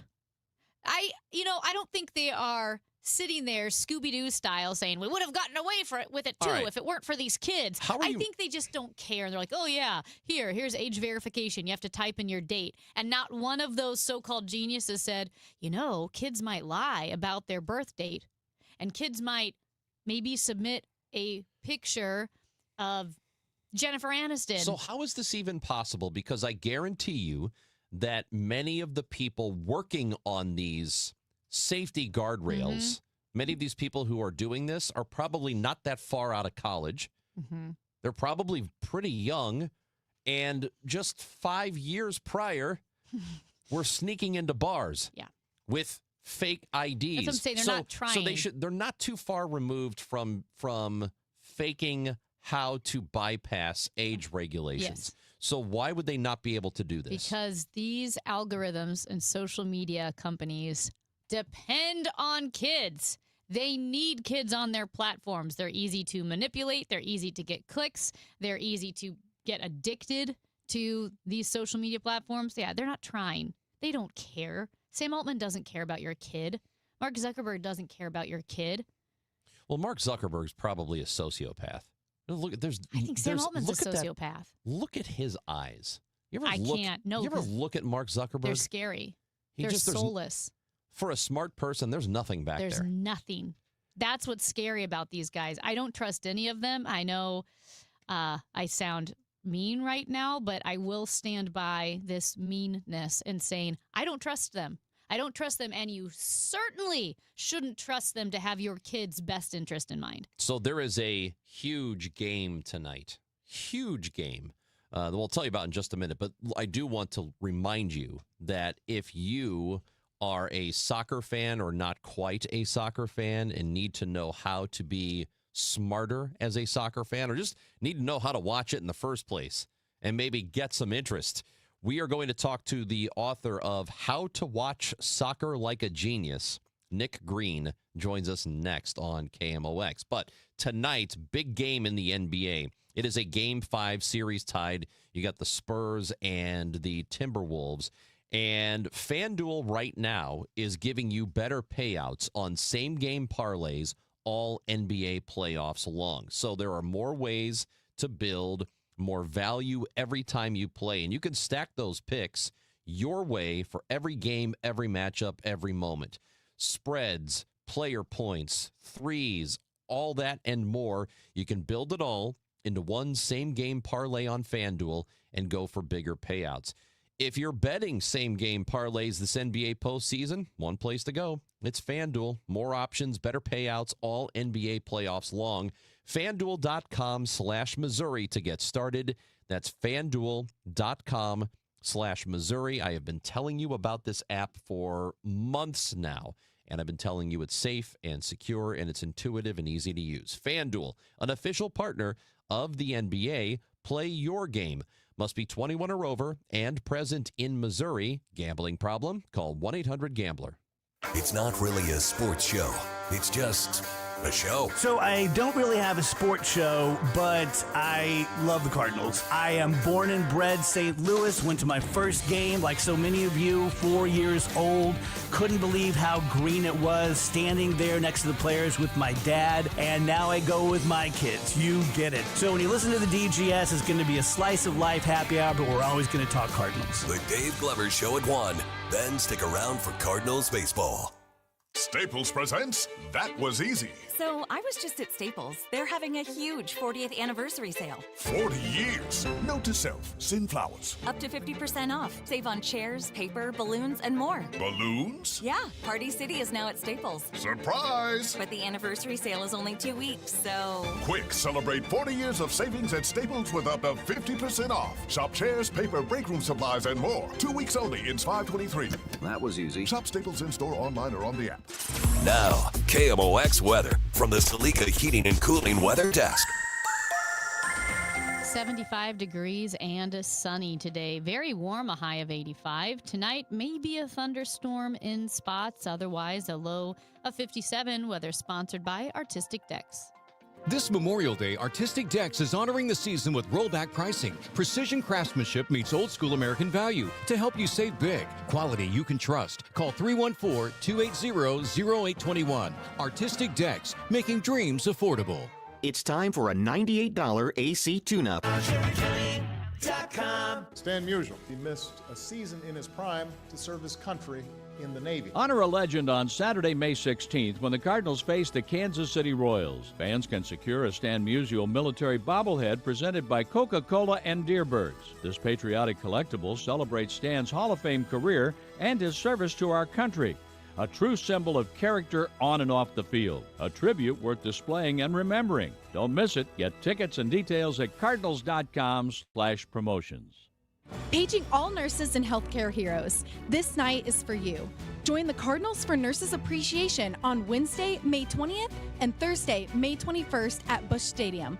With a special theme ticket, you'll receive a healthcare-inspired Cardinal sweatshirt plus a coupon for a complimentary drink. It's our way of saying thank you for all that you do in our community. Don't miss the special theme at the ballpark. Details and tickets at cardinals.com/theme. Today, the Cards, the Athletics. Ameren Total Access 745. First pitch 840. Cardinals Radio. 104.1 FM KMOX.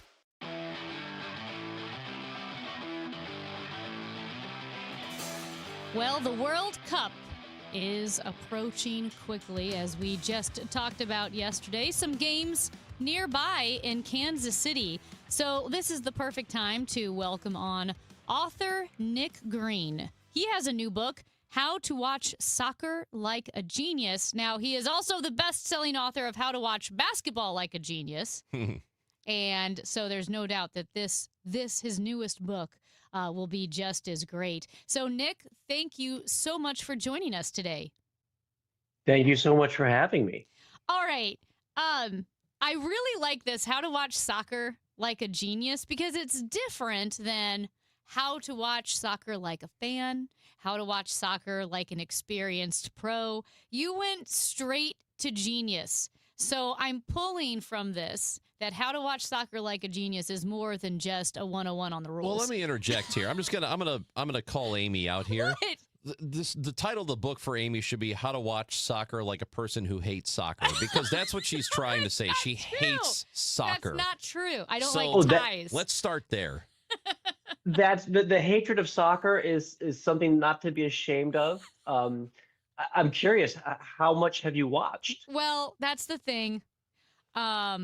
There's just we have a team here that ties a lot. I get frustrated with the ties, so I like. They just won on Saturday. They did. I like World Cup soccer as well. No, I don't hate soccer. I just starting to hate my co-host. but No, it's so funny to me because I write a lot about ties. The fact that there are ties is a complete almost accident in soccer. It's kind of a funny story.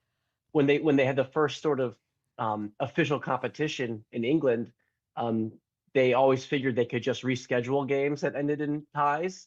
And then they realized that their schedules were too busy and they couldn't do that. So about maybe 3-4 months after the league, the tournament started, they realized they had to go back and figure out what to do with all those ties, and so they decided, okay, we'll give a 1 point for tie. So that's why that's what your ire goes all the way back to the 1800s and some poor scheduling. That's pretty funny. Well, and just going back to the title of the book, like you said, this book is full of so many interesting facts, whether it's like history or psychology. You're looking at all these different aspects of the game. Yeah, my brain isn't the best brain, I guess I would say. And I have trouble sort of staying on track with things. I always have. And I found that the best way for me to learn about something is to learn about basically in all the different winding detours I can take. I'm the kind of person that when I go on a Wikipedia page, I'll be up until 3 a.m. because I'm clicking through all the different links, and suddenly I'm looking at the 100 Years' War when I went to find out about the difference between clementines and tangerines. You're a rabbit and hole so guy. I love it. yeah, this book is like that. And so I, rather than just sort of go into ties, for example, I found a mathematician who teaches at Butler in Indiana about sort of the repercussions of that kind of arithmetic, and who teaches a games course. And we went through what would happen if ties were worth 0 points instead of 1 point, and sort of went from there and tried to basically find out wherever the sort of odd pathways the germ of the idea sprouted towards is where I went. And that's sort of the quote unquote genius in the book. I always have to mention that the genius is not me, and everyone who knows me I don't have to tell them that because they know, obviously. But the genius is all the people I talk to get, I guess, as well-rounded or as interesting a portrait of the game as I could possibly get. Well, as you mentioned, you talked to a paleoanthropologist when you were talking about kicking. Yes. And an Anglican priest to talk about schisms, which is amazing. Yeah. Well, because the soccer that we watch in the world's game really does come from a very specific set of rules in England. And I was trying to think what else is a very popular British export, and Anglicanism is pretty popular, and that spread around the world. So that's something to compare it to. So the Beatles as well. There's some stuff on the Beatles there in the book, and kind of your neck of the woods too. Because I talked to a woman from Southern Illinois near St. Louis who met and played Beatles music on the radio before anyone else. And it just, for whatever reason, didn't stick until a few months later. So try to find out how certain things spread, like soccer, and other things don't, and what the delays are up to. Yeah, it's a great read for people who can't pay attention to anything like myself. So this is really interesting. It's not so much about, although it is about the game itself, it's about these tangents, right? I mean, that's kind of what it is a history of the game and how it's developed, but it's also about, gosh, so many other things. And the paleoanthropologist, for example, I got lucky with that one. I found a podiatrist in South Africa who also is a paleoanthropologist and happens to know more about the human foot than anyone else. He's examined the fossil record. He's basically, if anything about the foot, he knows. And so I got to ask him all about feet, which are, for a few funny reasons, very important in soccer. So, okay, is there like something unique about the kicking? I mean, because horses kick. For one thing, that humans, we weren't really supposed to kick. We didn't evolve to kick. Our feet are great for keeping us upright and for walking, but kicking is not part of that. And so that's why the game has a sort of challenge, a problem that its players always need to be solving, which is, okay, we have to use our feet. How do we do that? The way our feet are shaped, the instep, that determines the way a ball will naturally sort of curve when you hit it hard enough. And, people who are right-footed will usually play on the right side of the field, although now there's new strategies that involve more cutting inside, so you'll swap that. So basically, whatever, the way our feet are shaped determine the way the game is played. It all can be traced to lots of interesting, weird things. So that speaking of that, interesting and weird, just in this short amount of time and talking to you, we've already come up with quite a few of those. But is there one or two interesting, strange realities about soccer that you discovered in writing the book? Yes, one of my favorites is the fact that passing had to be invented. Okay. And it took a while. Who invented it? The first players who kind of had the time and access to large expanses of land to play were wealthy young men in England, and these were guys who weren't used to sharing. I'll just say that much. And when they played, there was a famous quote from one of the early stars was, "I play purely for my own pleasure." They kept their heads down, and these men would basically ignore everyone else on the field and dribble as far as they could. And when they inevitably lost the ball or had it taken away from them, their teammates were kind of packed around them, waiting to pick it up and go on their own sort of selfish way. And what happened was there was the first international game ever arranged between England and Scotland. And the Scottish players were less athletic. They were smaller, but they weren't sort of these aristocrats. They were butchers and joiners and tapestry salesmen. And they had no problem or no qualms with sharing. So when they played this new kind of amazing style that involved passing and sharing and taking turns.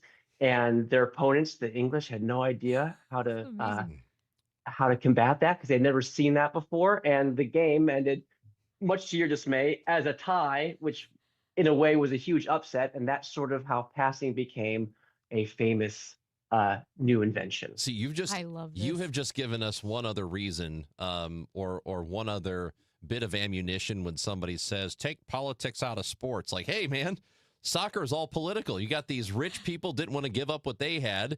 You had these working class people who were happy to share. Well, that's political right there. I'm picturing the locker room speech. The coach like, "You lost to a tapestry salesman. He sells tapestries." No, it's great. I spoke to this historian who had these wonderful slides of when you see the lineups of a soccer team, you see the jerseys and where the people are on the field, and he had the same sort of graphic layout, but instead of their names, it was their occupations. So you have a team of kind of dandies and white shoe lawyers and guys who don't really do much versus, again, the butchers, the joiners, the carpenters. And that was really illustrative of sort of the difference between not just where they came from, but where they were going to take the game. That's so amazing. great. This is so good. Okay, I also love the phrase, "I play purely for my own pleasure." What exactly were the schisms in soccer that required you to talk to the Anglican priest? Well, soccer and rugby and even American football all sprout from the same game. And what happened was in 1863, the Football Association in London basically split in two, had its own schism between the guys who wanted to play the more soccer style and the guys who wanted to play the more rugby style, the game that was developed at the school rugby in England. And they had an argument and they split. And that is where the games diverged. For a long time, they were essentially the same game. And then this one sort of fateful decision let them split and go on their own merry ways. And American football was imported to the States before that schism. So it sort of developed in its own different, unique way. But that's a story for a different book. Nick Green is the author of How to Watch Soccer Like a Genius, and he joins us here on KMOX. And as you mentioned, you spoke to a woman from Southern Illinois, pretty close to where we are, about the Beatles. What is there, and you don't have to reveal everything here, but is there anything else in the book about this region in particular? Because we like to think of ourselves as the soccer capital of the U.S. That's at least the way we say it. Kansas City feels like they are, and we're 4 hours apart. So what do you have in that realm? Well, as I'm sure you're familiar, and your listeners are familiar, that the celebrated U.S. World Cup team from the first World Cup in 1930, who got all the way to the third place game. Most of their players were from the St. Louis, Kansas City area, if I'm not mistaken. This was a hotbed, one of the early leagues, successful leagues in the 20s and early 30s. It was kind of based around here. Some of the great teams were around St. Louis area. The St. Louis and Kansas City, they sort of had a head start versus the rest of the country when it came to playing and appreciating the game. And that's different than the 1950 team, which had a bunch of guys from the Hill, which is our Italian neighborhood here in St. Louis. You're actually correct. The 1950 team got to that one, but the 1930 team also participated and did well, and same thing. And I did not know about the 1930s team. That was one that was brand new to me. Yeah, and that was the first World Cup in Uruguay, and there's sort of an asterisk there because a lot of teams didn't play in that World Cup. Yeah. We'll take it. Some teams couldn't afford the fare to get the steamer ships to Uruguay. Other teams, Europeans, thought it was beneath them to play against others, so they sort of stayed home. There was a whole part where the Romanians refused, but the president's mistress convinced them to make the trip. So there's a whole long story about the halting starts and stops of the first World Cup too. Okay, this is so good, and I know we need to let you go. Can you at least give us a hint on why you had to talk to a domino toppler? Oh yeah, that's a good. I mean, that was fascinating to me because I always thought domino toppling was sort of like soccer. Oh, it's an ancient thing that people have been doing forever. But no, this man, this fantastic, fascinating guy, he invented the art of domino toppling. He's still around, and I talked to him to sort of understand why certain. Let's see if I can phrase this in a way that's still mysterious and makes everyone want to buy the book. Why certain things catch on and chain reactions work and why they sometimes stop. What are the breaks in the chain? Well, how can you identify breaks in a chain? And he helped me figure that out. That's a great that is super tease. interesting. Wow. Well, that's Nick Green, really good. Really enjoyed the conversation. The new book out today is called How to Watch Soccer Like a Genius. You've also got the book How to Watch Basketball Like a Genius, so I would encourage people to go back and catch that one too.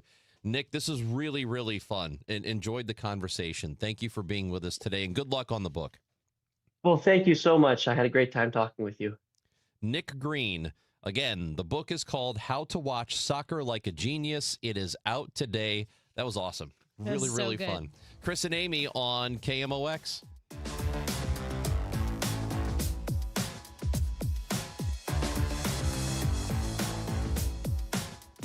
Broadcasting from the Scott Credit Union Studio, 104.1 FM, KMOX. Pump up the volume. Business moves fast. Orders roll in, deadlines close in. When you ship with USPS Ground Advantage, you can keep up with confidence. Every package stays in our secure network from dock to door. And with nationwide reach, dependable tracking, and upfront affordable pricing, you get built-in peace of mind. You run the business. We run the routes. Visit USPS.com/Ground Advantage to learn more. Too many tools, too much stress, and way too many bills. Odoo replaces it all. One connected platform for every part of your business, so you can work faster, smarter, and for less. Odoo, the only software you'll ever need. Try it free today at odoo.com. That's ODOO.com.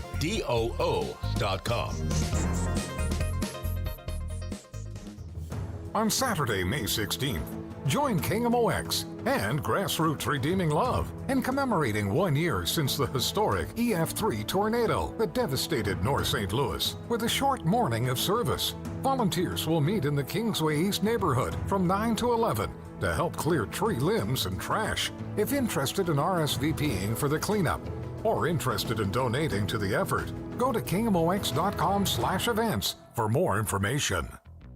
This is the story of the one. As a procurement manager for a hospital system, she keeps every facility in her network stocked and ready. That's why she counts on Grainger to be her single source for thousands of products, from disinfectants to lighting, air filters, and more. And with fast, dependable delivery, Grainger helps her keep every facility stocked, safe, and running smoothly. Call 1-800-GRAINGER, click Grainger.com, or just stop by. Grainger, for the ones who get it done. Ready or not, summer is coming, and Wayfair's Memorial Day clearance is on now. Right now through May 25th, get up to 70% off everything home at Wayfair. Plus, score amazing doorbuster deals all sale long and surprise flash deals on Memorial Day. We're talking thousands of products at every style and budget. Now is the time to save big on must-haves for your patio, backyard, and beyond. These savings won't last, so don't wait. Shop Wayfair's Memorial Day clearance now through May 25th. Wayfair, every style, every home. Why would life-saving care require a membership? In a real emergency, are you reaching for your wallet or your phone to call 911? And what if the member helicopter isn't the closest one? What if they don't carry blood on board? What if those differences matter? They do. Arch Air Medical Service is proud to serve Effingham and surrounding communities with life-saving air medical care. Our highly trained crews deliver advanced medicine in the air because when seconds count, capability matters more than a card in your wallet. Plus, we're part of Air Methods, the nation's largest air medical provider. Worried about cost? Here's the truth. The No Surprises Act protects patients with private insurance from unexpected out-of-network air ambulance bills. You'll only pay your in-network copay, coinsurance, or deductible. If you have Medicare or Medicaid, similar protections apply. Providers cannot bill beyond those limits. That means no air medical membership is needed. Learn more at airmethods.com. Copays, coinsurance, and deductibles are set by insurance providers, not Air Methods. Terms and costs may vary. Contact your insurer for details. If you suffer from burning, tingling, or numb feet, pay special attention as we discuss neuropathy with Dr. Patton, D.C. Doctor, what is neuropathy? Peripheral neuropathy is nerve damage to the feet and legs. What are the symptoms? The symptoms are numbness, burning, tingling, pain, and loss of balance. Is neuropathy treatable? It's absolutely treatable, and we have amazing results. If you have burning, tingling, numbness, coldness in your feet or hands or balance issues, call us at Comprehensive Integrated Health today for a nerve damage screening. The screening will tell if you're at risk for serious complications and if you're a candidate for our cutting-edge treatment program. Don't wait until your symptoms are so severe nothing can be done. End-stage neuropathy leaves people confined to walkers, wheelchairs, and even amputations. The first 10 callers will receive a free nerve damage screening. Call 636-355-8662. 636-355-8662 for your free nerve damage screening. 636-355-8662. Chris Raunchy, Amy Markscores, because life is too short for boring radio. 104.1 FM, KMOX. I love our texters. They're often clever, always know-it-alls, but it's a good time. But I have These people are? These people. But I have to say, you are usually the one interacting. I very rarely interact, and if I do, if it's maybe someone texts me specifically, like about running or something, but I never get into tiffs. I'm not really into tiffs. I think I'm accidentally in a tiff. Oh, you're in a tiff? With a texter. Now what did you do? I can't stop laughing at this guy. Okay, go ahead. Go ahead, bring it. Okay, we were talking about Busch Stadium 2. 60 the years ago. 1966, Yep. the one that opened today, Yep. 1966. Yep, 60 years ago today. And a texter said, please, please, please stop calling the original Busch Stadium number 2. It was not. Also, current Busch can be called number 2 if you want. There is no Busch 3. Stadium before Busch was simply called Sportsman's Park. These are facts. All caps. And I responded, which is funny because I rarely do. I just said, Sportsman Park in St. Louis was officially renamed Busch Stadium in 1953. Correct. And the texter responded, nope, it wasn't. Wrong again, KMOX. No, you are wrong. With multiple exclamation points. And again, very unlike me to engage in a tiff, and I responded, you're funny. And then this texter responded. Is it the same guy? Yeah. Okay. This is our tiff. The truth is always funny to liberals when the truth is spoken to them from a conservative truth talker all caps, Sportsman's Park, Busch Stadium, and now the current stadium in St. Louis, Busch 2. There is not a Busch 3 currently. Factual! All right. Well, this guy is upset. All right. I So, can't stop laughing. okay. Wrong again, KMOX. I'm going to stop you right there because another thing, if we want to do this name calling thing, I'll partake because the thing conservatives hate is fact checking, which is not true for all of you. But it is true for this guy. With the liberal turn. From the newspaper, April 10th, 1953, and I have a photocopy of it. Ballpark renamed Busch Stadium, not Budweiser. That's because, if you recall, they originally, when August Busch bought the stadium, bought the team, he wanted to call it Budweiser Field. And they quickly changed course, and this is from the state. This is actually from August A. Busch Jr., the brewery president, who said, realizing Budweiser is a brand name, our product, we have decided to name Budweiser Stadium would not be appropriate. Sportsman's Park will be officially named Busch Stadium in memory of the founder and past presidents of Anheuser-Busch. Nope, it wasn't. Wrong again, KMOX. Now, what's this guy's phone number? I want him to text in with an apology. No, he doesn't need to apologize. No, yes, he's he does. funny. Yes, he does. He's a funny guy. He's passionate. No, he's funny, and he's not funny, and he needs to apologize to you right now because he's wrong. And this is a great step forward for this guy right here to admit being wrong.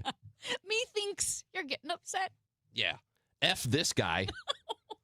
No. I mean, I don't know why he brought liberals and conservatives into it. Because he's an idiot. That's why. What do you mean, why? That's the simplest explanation. Methinks this isn't relevant. Methinks this guy is stupid. Hey, final hour of the show is coming up, and I went to a wedding. Guy. Here's why I'm worked up. I'm still mad about how long this wedding was I went to over the weekend. Oh, yeah, he is. God. George is getting upset. Is Get that upset? how you felt during the wedding? Oh, man. I was like, what are we doing here? It's taking forever. We'll tell you all about it. And another wedding thing that I had never heard of before, but apparently is a thing now. And I'm going to present this to you when we come back on 104.1 FM KMOX. What's more St. Louis than the historic Anheuser-Busch Brewery located in the heart of Soulard? A visit to the brewery is a perfect way to kick off your summer in St. Louis, and there's something for everyone. Walk the historic grounds and see where Budweiser has been brewed for 150 years.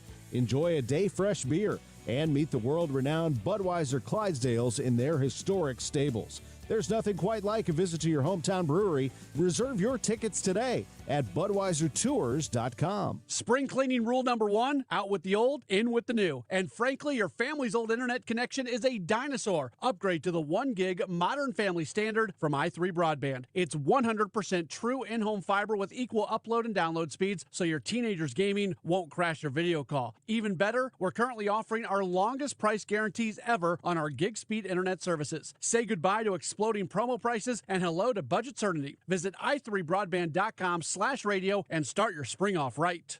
Carpal tunnel syndrome, heart failure that doesn't improve with common medicines. These are some signs and symptoms associated with ATTR-CM, or the cardiomyopathy of ATTR amyloidosis, a serious heart condition with symptoms that get worse over time. Amvuttra, vutrisiran, is a prescription medicine given by a healthcare provider that treats ATTR-CM in adults to reduce heart-related death, hospital stays, and urgent visits. In a clinical study, Amvuttra was proven to help people live longer and have fewer heart-related hospital stays and urgent visits over 3 years compared to placebo. Amvuttra lowers the amount of vitamin A in your blood, which can affect vision. Other side effects include pain in the arms or legs, pain in the joints, and shortness of breath. These are not all the possible side effects of Amvuttra.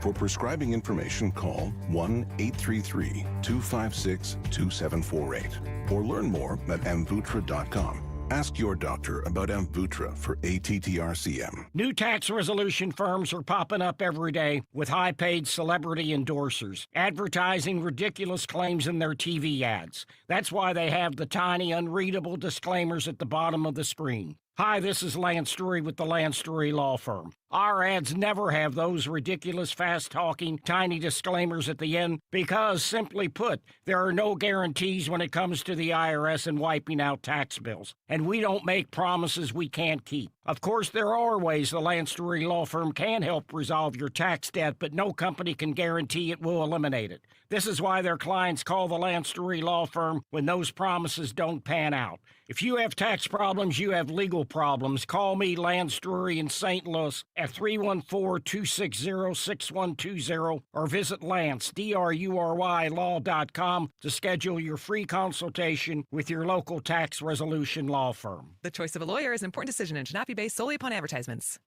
Celebrating 100 years of informing and entertaining. KMOX AM St. Louis, KMOX FM Hazelwood, the voice of St. Louis. It is sunny and 72 degrees. I'm Debbie Monterey. Defense Secretary Pete Hegseth back on Capitol Hill defending the Pentagon's $1.5 trillion budget request. At the House Appropriations Subcommittee on Defense, California's Pete Aguilar accused the Trump administration of trying to evade the War Powers Act, which requires Congress to authorize the war after 60 days. Is the theory to create more ceasefires or more projects just to evade the War Powers Act? The theory of the entire case is to prevent Iran from having a nuclear weapon. He then asked about reports of depleted munitions stockpiles. Hegseth says they are not depleted. I take issue with the characterization that munitions are depleted in a public forum. That's not true.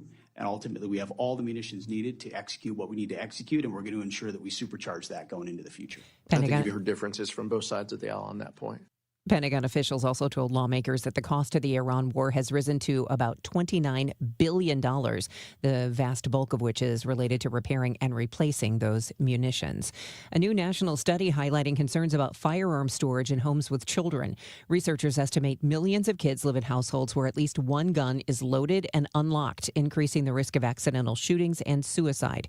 Here's Dr. Matthew Miller at Northeastern University. Children who live in homes with guns are several times more likely to die a violent death by suicide or by unintentional firearm injury, what people refer to as firearm accidents. Missouri's Nuclear Energy Task Force holding its first meeting Monday in Jeff City. Matt Sanford is executive director of the University of Missouri's Nuclear Research Reactor. He says he's been tasked with helping the state create a roadmap to grow nuclear energy. What's happening here in the state of Missouri is the governor and the Department of Natural Resources. You know, they're really championing the state of Missouri being a part of this nuclear renaissance and looking at ways that we can leverage all the assets already in our state, including the University of Missouri Research Reactor. From the KMOX Business Desk, St. Charles County is moving toward its first set of rules for short-term rentals like Airbnb and Vrbo's in unincorporated areas. Under a bill introduced last night, operators would have to buy a $200 two-year license, limit guests to 2 per bedroom, and stay at least 600 feet away from other licensed short-term rentals. Parties and events would be banned. Tickets for the Missouri State Fair Grandstand concerts are on sale Tuesday. The lineup of artists includes Bailey Zimmerman, the All-American Rejects, Skillet, and Little Big Town. The pre-sale went live today. A nice afternoon with plenty of sunshine, breezy and warmer, high 84. It'll turn mostly cloudy early tonight with a thunderstorm in places that can produce gusty winds and downpours, then clearing late tonight, 57. Mostly sunny tomorrow, breezy and cooler but quite pleasant, the high 75. From the Saliga Heating and Cooling Weather Desk, I'm AccuWeather meteorologist Joe Lundberg on 104.1 FM KMOX. It's 72 degrees with sunshine, and the weather is sponsored by Financial and Tax Strategies. I'm Debbie Monterey, KMOX News. If your retirement plan is mostly what if and a little fingers crossed, you deserve better answers than that. Check out Wealth and Wisdom Saturdays at 7 a.m. here on KMOX. I'm Gary Goldberg. Call 800-966-1690. Chris and Amy now. The Dave Glover Show at 1 on the voice of St. Louis, KMOX.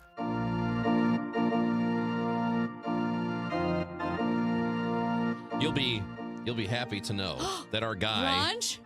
What? Oh my gosh! No. This is about. Gosh, Raj! No. Oh my gosh! Are you? No, I'm not getting married. Come on. Oh. This is about the conversation about Busch Stadium. Oh yeah. Okay. And you'll be happy to know that our texter, who you've had the tiff with, did not, in fact, apologize, even when confronted with the reality that he is 100% wrong. that Sportsman's Park at one time was named Busch Stadium in 1953. The owner of the stadium called it Busch Stadium.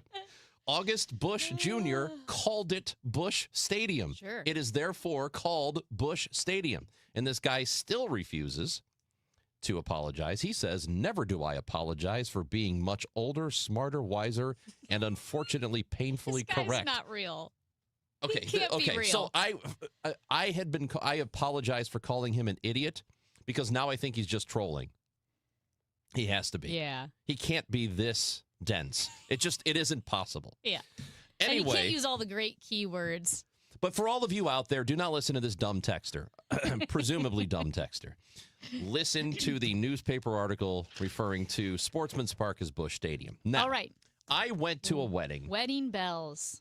over the weekend at the Basilica downtown, which is the Old Cathedral.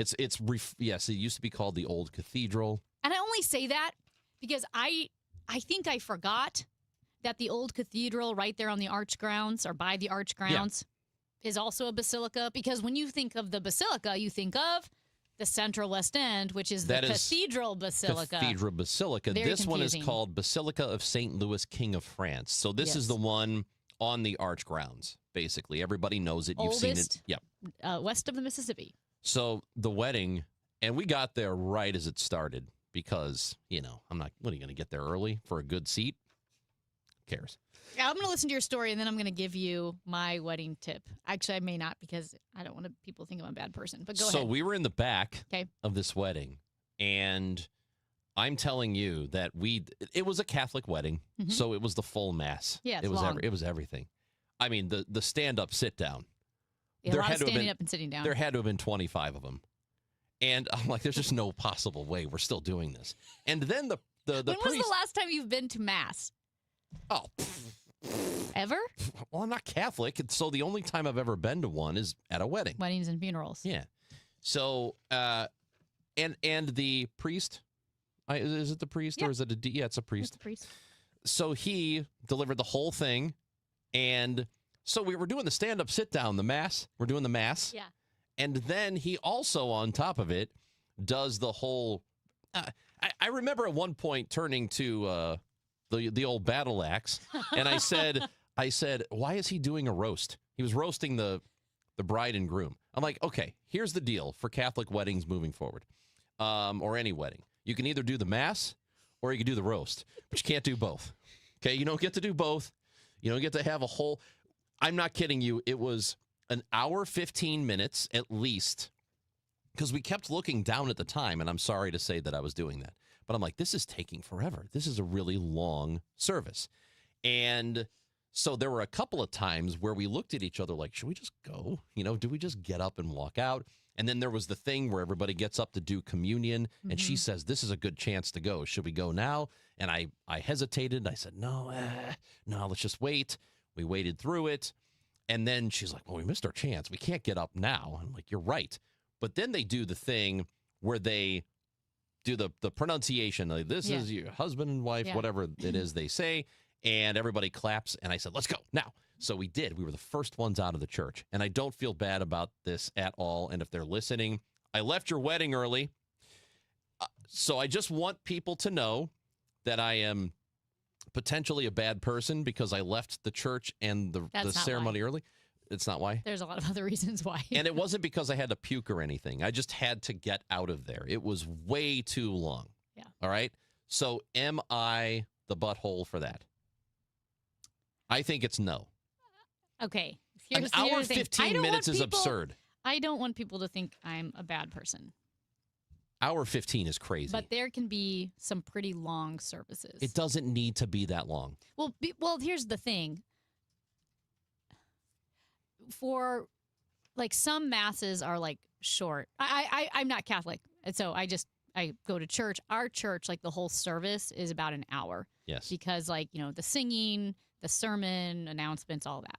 But I know a mass, some can be shorter, some can be quicker, but there's a special mass that you do, and then there's the wedding yes. mass part. So I know that Yes. Catholic weddings are always pretty super long. Yeah. It was easily the longest wedding I've been to in 25 years. Easily. It was so long. Now this because is- nowadays, the last 10, 15 years, my friends and me, all of us kind of enjoy the short weddings. And we talk about, oh, that was quick. It was like 10 minutes in and out. Great.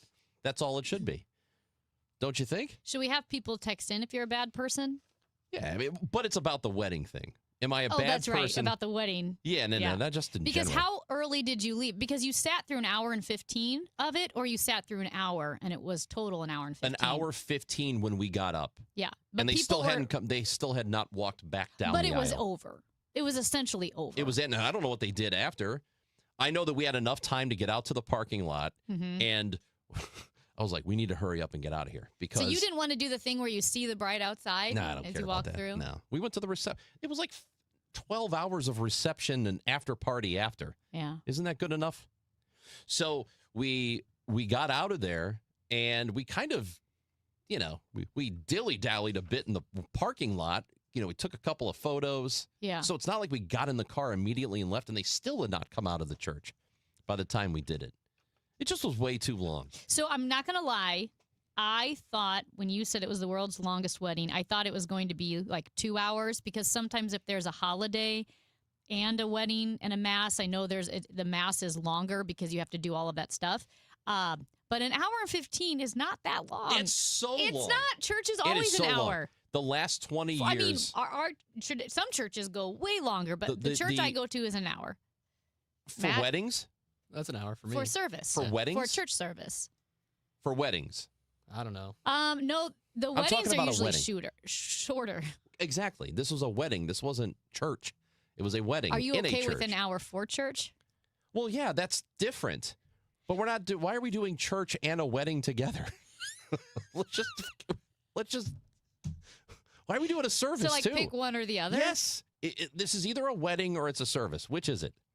So, longest wedding by far. Hour 15 at least, because we got out of there and So they were still in the this has got church. to be your first Catholic wedding. It is not. It is not, but it was no. Every Catholic I'm wedding telling has a you- mass. I'm telling you, it was longer than typical Catholic mass weddings that I have been to. I have been to weddings in Catholic churches over the last 20 years. Yeah.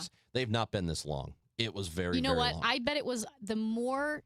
This is speculation from my own experience personally too, because I mean, we're not Catholic, but extended family members are all Catholic. I mean, we're the German Catholics that settled in St. Louis. That's who my family and extended family are. So I grew up going to tons and tons of Catholic weddings and funerals. But I will say the more traditional, sometimes the longer it is, and the fact that you were at a basilica, I mean, there's no cutting that short. If you're at a basilica, they're not going to cut it short. I've gone to a Catholic wedding. Actually, it was 4 years ago, and I felt like it was quick for a Catholic wedding. Like, I was surprised by how quick it was. It was like a half an hour. Yeah. So yeah, and that's what I'm talking yes, about. I've so been I to think- a lot of those. I think if you go to a more traditional old church, like a basilica, I mean, you can't cut corners at a basilica. Okay. Well, this texter says a Catholic wedding is always also a mass. Chris isn't allowed to be upset because he's ignorant. Yes, I know that they do. I've been to several Catholic weddings. I get that. Thank you. How much But- did you spend on the gift? If you spent over 100, I think you're allowed to leave. I'm taking it back. This texter says, no way I'm sticking around for an hour-plus wedding. That's ridiculous. 15 minutes is all it takes. Get over yourselves. I agree. 15 minutes. Yeah, but because people don't want to sit through Here's it. a 618, Southern Illinois. Your people. Jeez, They are my people. it's their day. They got all dressed up. It's a commitment for them. It's their prerogative. Yeah, it That's doesn't mean- 618. Your people disagree Doesn't with mean you. I have to be subjected to it. So I'm giving you a gift. Isn't that good enough? Now, here's a thing where I am on the side of the bride and groom, and it's new. It's new to me. I have not seen this before. I've been to multiple weddings in the last decade. I have not seen this announcement happen in the past. I have seen, and I've done it myself when I've officiated the last couple of weddings I did. The bride and groom asked me to tell people, hey, let's not do photos. Keep your cell phones in your pocket. We're going to have professional photographers here. We don't need your cell phone videos out or, taking videos, taking photos, and all that. That one is pretty new. That one I've known about. I've not known about this one before, and this is stolen from a wedding that I saw on social media yesterday. Okay. And this is the person who is hosting the wedding making an announcement to people at the reception. Leah and Cole wanted me to give you all a brief little message that Irish goodbyes are not only welcomed, they are strongly encouraged tonight. For those of you that do not know what an Irish goodbye is, that is simply when you are ready to leave, you can just head out. You don't gotta interrupt the couple. If you see them having a good time on the dance floor, over in the photo booth, enjoying themselves, you don't gotta go interrupt them. You can simply slip away. They're gonna be so happy you came, and they're gonna love you even more tomorrow. Is everyone on the same page? Awesome, awesome. All right. That I had never heard of. Encouraging people after at the reception while it's going on. You get past dinner, you get past everything, there's dancing happening, and people start to filter out of the reception. Do not go up to the couple and say goodbye to them. Just leave. Just leave. Don't interrupt them if they're having fun on the dance floor, as he said, if they're taking photos in the booth, if they're doing anything, enjoying themselves, leave them alone. Just say goodbye, or don't say goodbye, just go. I had never heard of that announcement before. And then because I watched that video, there was another one that popped up. Same thing, that there was an announcement at the reception to just go ahead and go home. I had never heard of that before. And I think, I totally agree with that. Because if you think about it, if let's say you have 150 people at your wedding, what's a goodbye Which is take? Small these days. It's small. So 150, 200 people. If every person comes up to you to say goodbye as they leave, that's like 60 seconds a pop. So you're talking like 150 minutes, 200 minutes of saying goodbye to people? I think it depends. Okay. I have Irish goodbyed a lot of weddings. At the same time, I've also said goodbye to the bride and groom. I think it depends on a couple of things. You got to read the situation. One, how close are you to the bride and groom? Like, are you very, very close? And two, where are they? If they're in the middle of something, they're dancing, they're having a good time, and you're going to be disruptive, then don't do that. But what I found is, and maybe it's because I stay a long time at wedding receptions, like people are already leaving and things are dwindling. Like I've closed down. When my cousin Will, Will from Bloomington, got married, like we shut it down. We were because we just danced and danced and danced. So, you know what I mean? Like it was easy to say goodbye because now there's 10 people left. So I think you have to read the situation. If you are not that close and they're out there dancing, don't walk in and butt in and interrupt the dance. People do it all the time, though. And you know what? It's not a thing that ever occurred to me that, oh, my God, yeah, you're right. This couple probably has to spend an hour saying goodbye to people all night. I you would don't never need make to the do announcement, though. I think the announcement's a little weird. Well, I've probably done it, too, where in fact, I know I have, where I've gone up to say, hey, I'm taking off. And in hindsight, yeah, it's just a waste of their time. This texter, not always. But I would not make the announcement at the wedding. I think making the announcment like, "Hey, we want an Irish goodbye," feels a little selfish. Yeah. I disagree with that completely. No, I mean, why? This texter here says this: Irish goodbye, hell no. If I gave you a gift, you're going to shake my hand. Okay, I don't agree with that, and the reason I don't is because there's been a transaction that's happened here. You bring a gift. I have fed you and given you drinks all night. Transaction's over. I don't owe you a handshake also because you brought me a gift. I fed you and I gave you booze. So here's the thing, though. 636 says most couples want you to come up and tell them how great everything was. I don't think that's true. How great they looked. It's the best wedding you've ever been to, blah, blah, blah. Here's the thing. Here's why I am more on that texter's side. Because, again, if you're not disrupting them, like, it kind of takes the pressure off the bride and groom. I know for a fact that a lot of bride and grooms feel pressure to talk to everyone and try to reach out to as many tables and people they can because people paid money to get there. They paid money for gifts. They spent their whole weekend, with them. And so they're already overwhelmed with the day of getting married and they want to acknowledge the presence of all their guests, but it can be difficult. So if you go up and go like, this was so much fun. And they're like, oh, so good to see you. And then you leave.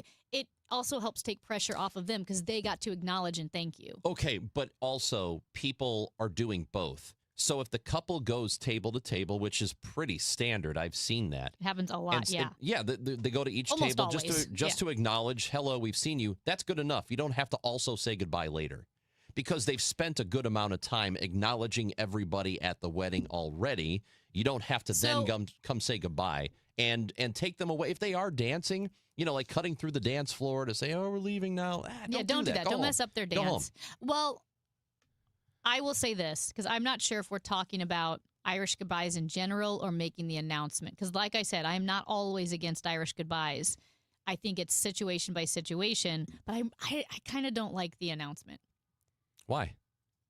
And sometimes it has a little bit of a Bridezilla vibe to it. That doesn't, to me, I would, as the groom, I would probably encourage that. I'd say, hey, I don't want anything at the wedding except for this. I want to tell everybody, don't come say hi to me at the end or say goodbye. That is really on par with you in general. It's Chris and Amy on KMOX, the Gas House Gang at 12 o'clock, and it is an Ollie Tuesday. That's right. Cardinals manager Oliver Marmol will join us at 12. Bernie Miklasz, Tom Ackerman, and me will have you then. Gas House Gang at noon on KMOX.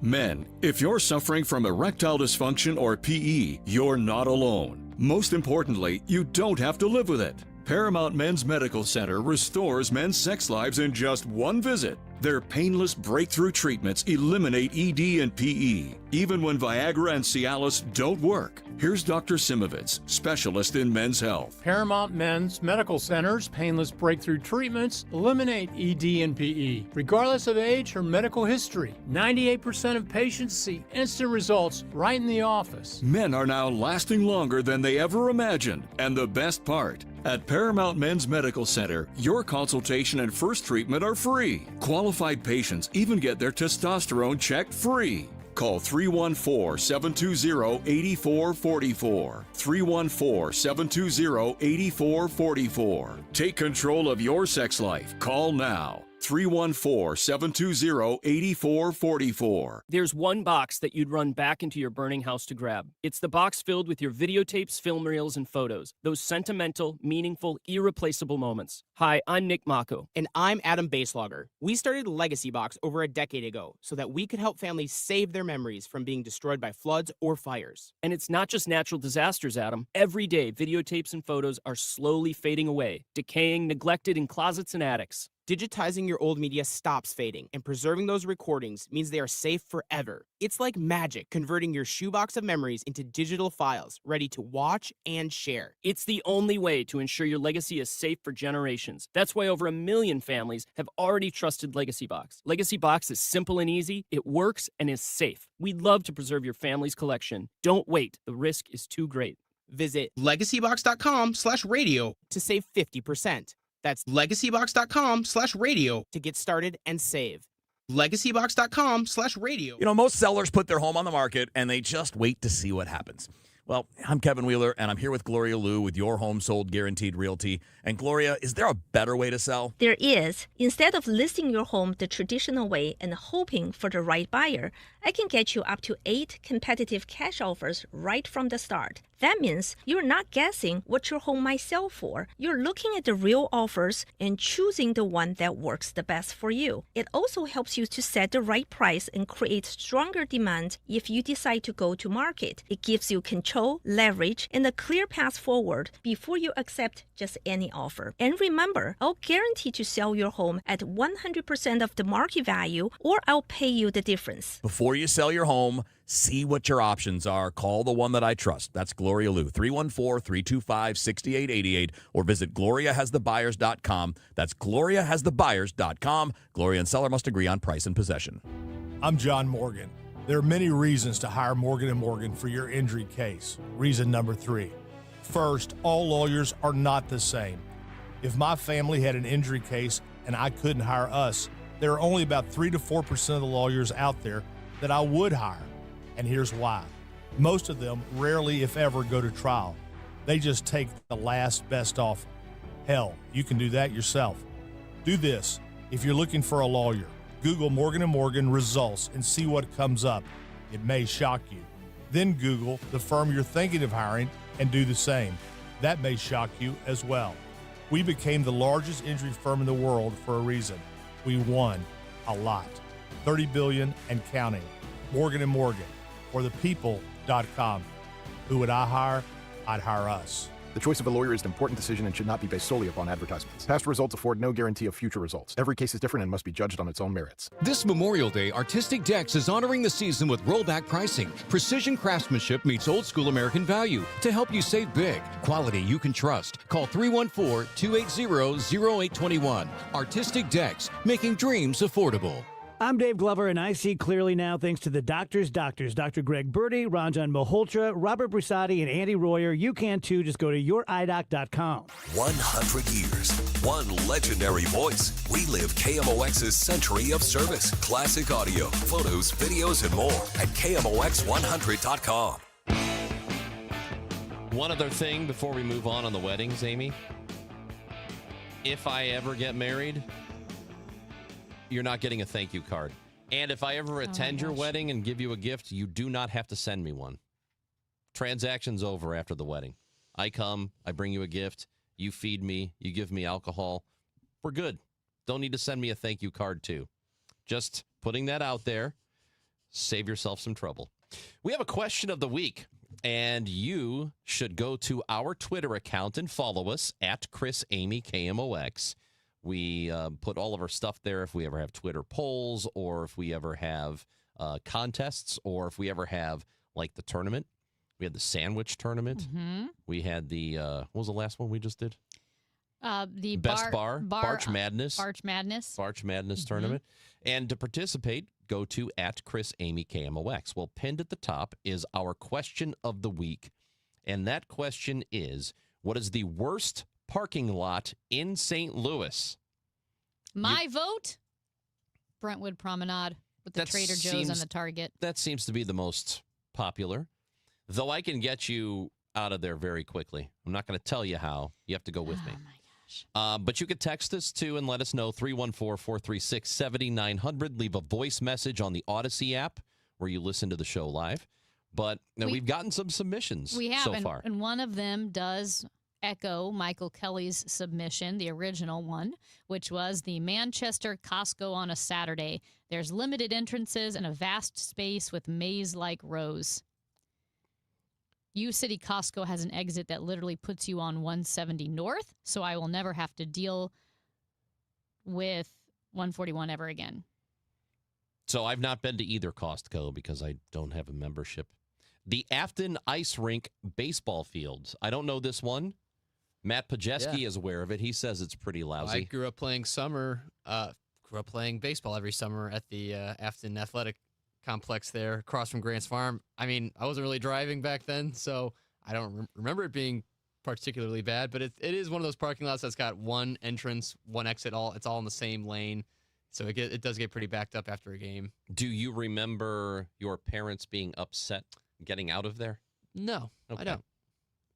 Well, there you go. You said your vote is Riverport Amphitheater. I think Riverport getting out is just terrible. Yeah. And if you don't leave early, you're sitting in that line for an hour to get out.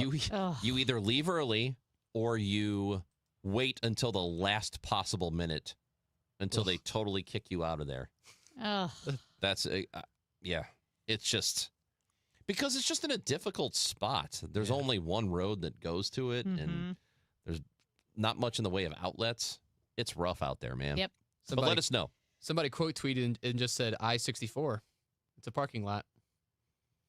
That's their least favorite parking lot. 64? Well, okay. It can be a parking lot as you approach 170 as you approach the Brentwood Promenade. Yeah, that's how bad the Brentwood Promenade is, that its troubles seep out into the highway. Yeah. It's just everyone's backed up. That whole part of town. Clogged up. It's the worst. So go ahead and submit yours at ChrisAmyKMOX on Twitter. Give us a follow, too, won't you? And are we going to talk to... We are expecting Sean Malone at 11:30. Fantastic. Right. Sean Malone covered the press conference with Sam Page, county executive. Also, he was on the story of the Millennium Hotel and its final destruction. It's a very sad day. Maybe Sean Malone can make up for going after your sheriff by getting you those weeds. He's only really got it out for me, so I don't think he's trying to help me out in any way. Chuck down the elevator shaft. Yeah, chucking down the elevator shaft. It's Chris and Amy on KMOX. Oliver Marmol joins the show at noon. And did you know this week, pretty huge golf tournament is happening. Oh, remember that golf tournament that came to St. Louis? What was it, 2018, 2019? Tiger was there. It was a really good time. Same tournament. And right now, all FanDuel customers can get 2 30% profit boosts to use before that golf tournament begins this week. You can use them on top finishes like top 5, top 10, top 20, and more. And you can back the golfers you think are going to still be in the mix come Sunday, because in a tournament like this, it is not just about who wins. It's about who stays near the top. All you have to do is go to FanDuel.com/Missouri to get started. FanDuel.com/Missouri. FanDuel is the app that I have been telling you about for a long time now. And at FanDuel, all the information you need is right there on an app that is safe and secure and very easy to use. FanDuel, play your game. Must be 21 and over, present in Missouri, opt-in required. Bonus issued as non-withdrawable profit boost tokens. Restrictions apply, including any token expiration and max wager amount. Gambling problem? Call 1-800-GAMBLER. All Access with Ollie Marmol on the Gas House Gang. I think St. Louis likes watching a team that plays the game the right way, that plays the game hard, that never gives in. And those are the things we can control, and we'll hold ourselves, I'll hold myself accountable to, and then let everything else play out. But I think it's hard not to like this group. It's hard to watch them and not get excited about their style of play. Those are the things we can control at the moment. Ollie Marmol, Tuesdays at noon on KMOX. This is the story of the one.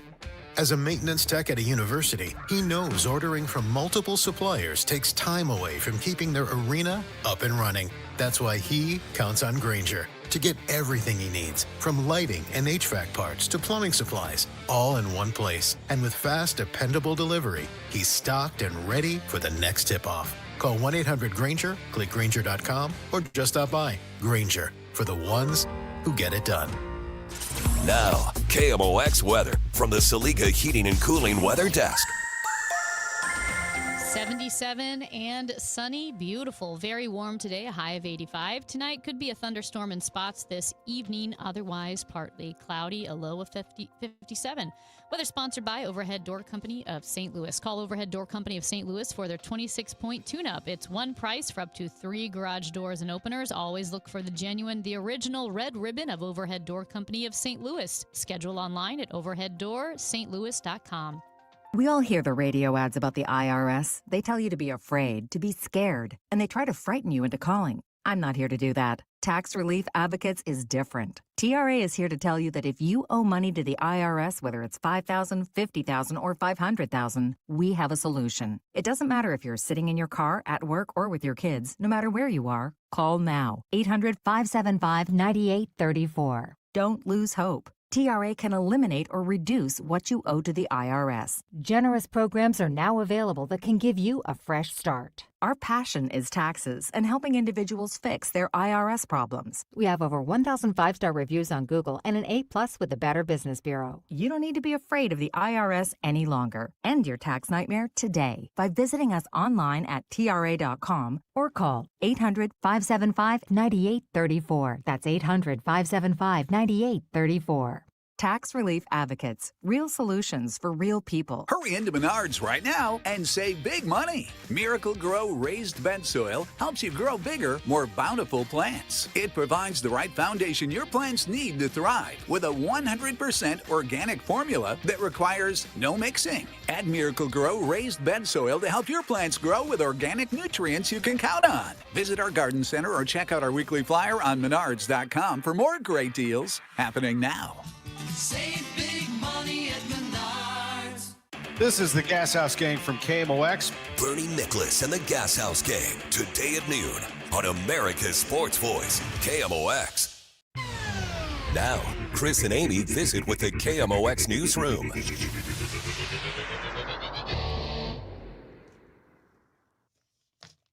Amy, Interesting. what happened? Wow. I didn't realize it was such a short ending. Oh, My bad. I thought there was more to I it. thought there was more, and I was waiting for the big punch. But the big punch is Sean Malone himself.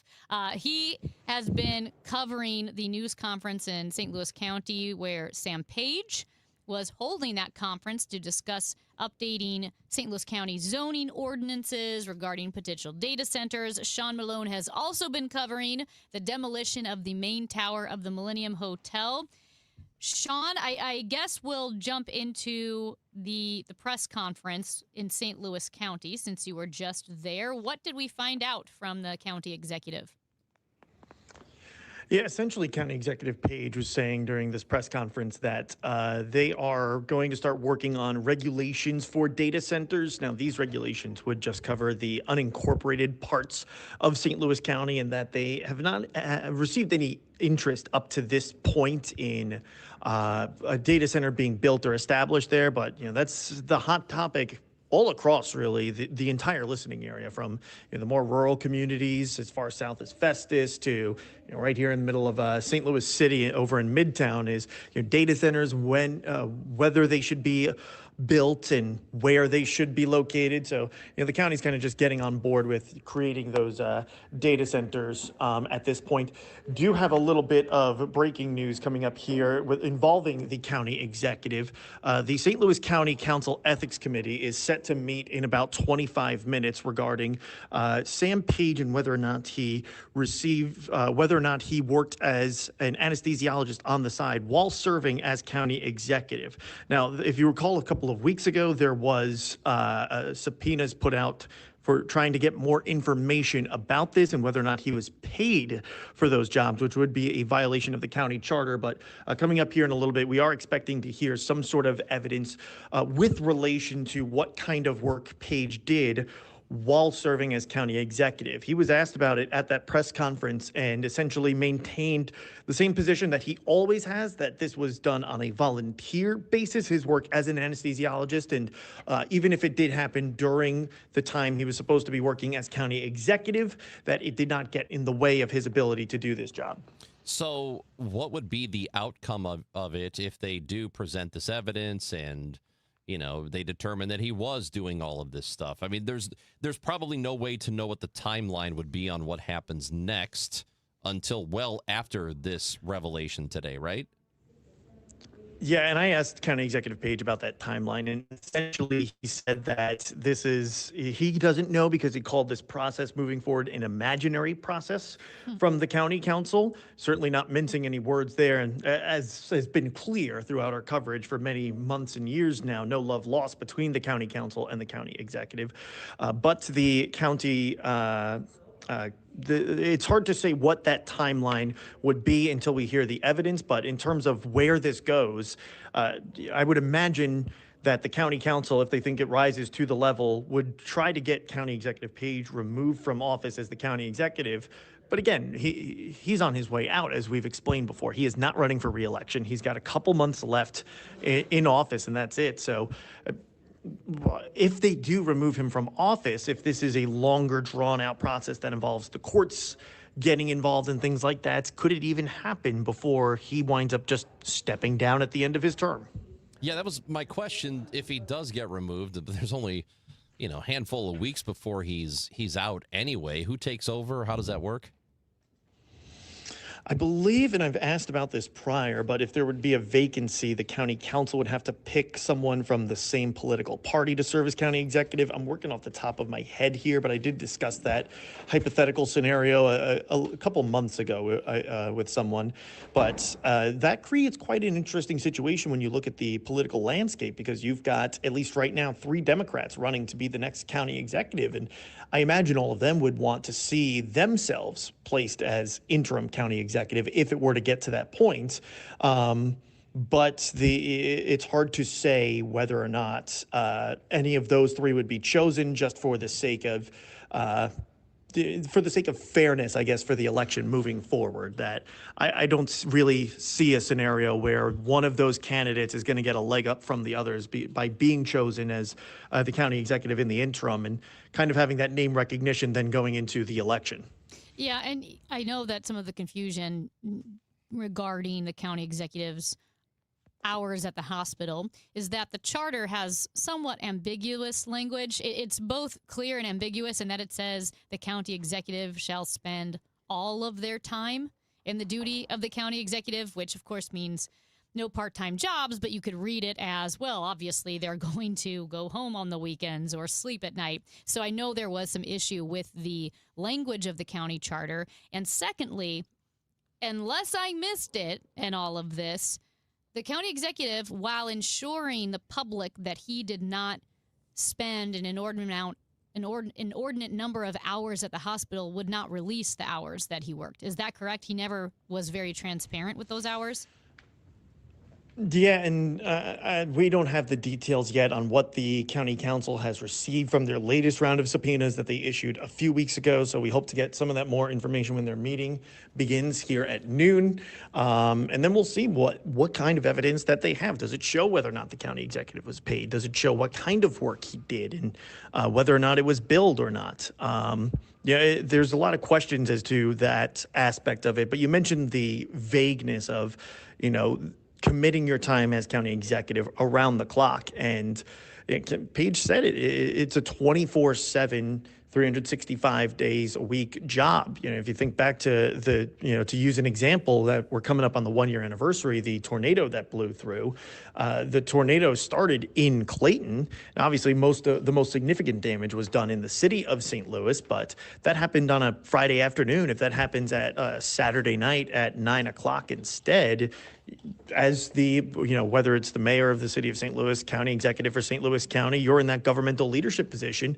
You're on call. You got to be ready to go no matter what you're doing at that time. So that's part of it too. When committing all your time, if you go to a movie and silence your phone for 2 hours, is that considered not allocating all your time towards the job? Then like that vagueness, especially when you consider the on-call aspect of the job, really does leave it up for quite a bit of interpretation.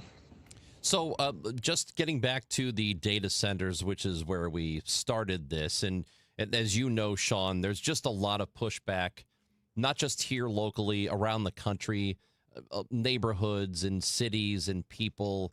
A lot of them don't want a data center anywhere near where they live because they're thinking of these monstrosities. They're thinking of, the Amazon warehouse looking buildings with a data center in them and the energy costs and the use of water and all of this stuff. Does it still feel like that pushback is pretty strong out in the county? Does it feel like maybe there's more acceptance of it? Are we moving in any direction on that? It's hard to say with regards to the county with this set of regulations that they're going to begin working on, because it's unincorporated parts of the county. So this is parts of the county that are not a part of any municipality. It's not like we're talking about a data center in Ferguson or in Clayton or something like that, where there's a far greater density of population that could weigh in on something like this. But it's not like there's a huge wide open area where a data center could go. One of the interesting suggestions that was asked of the county executive, if he thinks it would be a good site for a data center, is the Jamestown Mall location and whether or not one could go there. And County Executive Paige didn't get into the hypotheticals with that. And, no one has approached St. Louis County about putting a data center in any parts of the unincorporated county, according to Sam Page. So, it's one of those, I guess, that could, in a world of possibilities, that could certainly be a location. But even then, who would you ask whether or not they would approve the data center going in Jamestown? I guess, whatever the closest neighborhood of residents would be, and whether they're concerned their electric bills would go up or their water supply could be affected. Sean, jumping over to downtown and the Millennium Hotel and that last big tower that they are now demolishing. It's going to take, I think, well over a year. I read that they're expecting it to be completely down in the third or fourth quarter of 2027. Yeah, it's certainly not going to be happening anytime soon. And I was talking with some of the crew members working on this demolition, and essentially for two reasons. They can't just, like you see with some other demolitions, that one clean explosion and the thing comes straight down and you get that big spectacle. That's not going to happen because A, there's asbestos in the building, and you do that, that's going to get into the air, and everybody in downtown St. Louis and driving down the interstate is going to be breathing that. But also, there's a concern, even if there was no asbestos, with the close proximity of other buildings, and I forget the name of it, but there's one right next to it that is just all glass exterior. If they were to try to demolish this building with explosives, they'd blow out all the glass from that building, I was told as well. So that's another big reason why they're not doing any sort of explosive demolition. But instead, what they're doing is taking it apart piece by piece from the top down.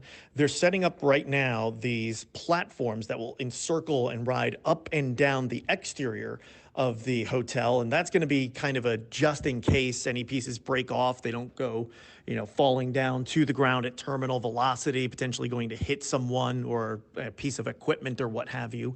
But instead, they're just going to be taking it apart piece from piece, and on the inside, just shucking it down the elevator shaft and using a skid steer to remove all that debris that's sitting at the bottom.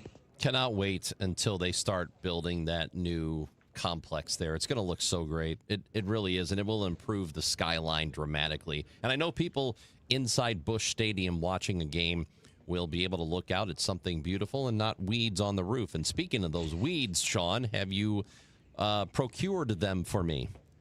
I have not. I did not get high enough to do it. Ranji, if you have a drone you can lend me. I don't know. I haven't been able to get up there and get a good look at it to see. If you've got a drone I can borrow so I could fly up there and get a closer look, I'm more than happy to go up there. But for the time being, I don't have the capabilities to fly all the way up there personally and get a look Sean, at the top of the Millennium Hotel. Sean, I do not have a drone. So I think that's no. illegal. I don't think they'd want you to Probably not. fly your drone up there. I'm sure I could get a fair distance away with a drone, like I'm not talking about getting right on top of Can it, you but put close, high enough to see. Scissors on the drone and get the drone to snip off the weeds? Oh, this is not helping at all. None of you are helping me. Thank you, Sean Malone. Remind me not to reach out to Amy for my lawn service next time I need my lawn cut, because it's going to cost hundreds of dollars and take 12 hours to her and her drone flying around my yard trying to cut everything with a pair of scissors. She can't help you do literally anything. I can't. That's why they gave me the midday show. Like, get her away from the That's newsroom. over here. Stick her on while everyone's busy. Sean Malone, thank you for the reporting. We appreciate you as always. Anytime, guys. Sean Malone with us. Is he technically on the Quiver River Electric guest line? Does he count as a guest? He works here. He's a reporter. Okay, well, he wasn't in studio. He's not a guest. So he can't be on the Quiver River Electric guest line. Nope. You literally Can can't work one here. of us be on it? Not employees and family of employees. Oh. It's one of those. It's one of those things. I Yeah. get it. Chris and Amy on KMOX. Ollie Tuesdays happening on the Gas House Gang. Oliver Marmol, manager of the Cardinals, joins Bernie Ackerman and me at 12 on 104.1 FM KMOX.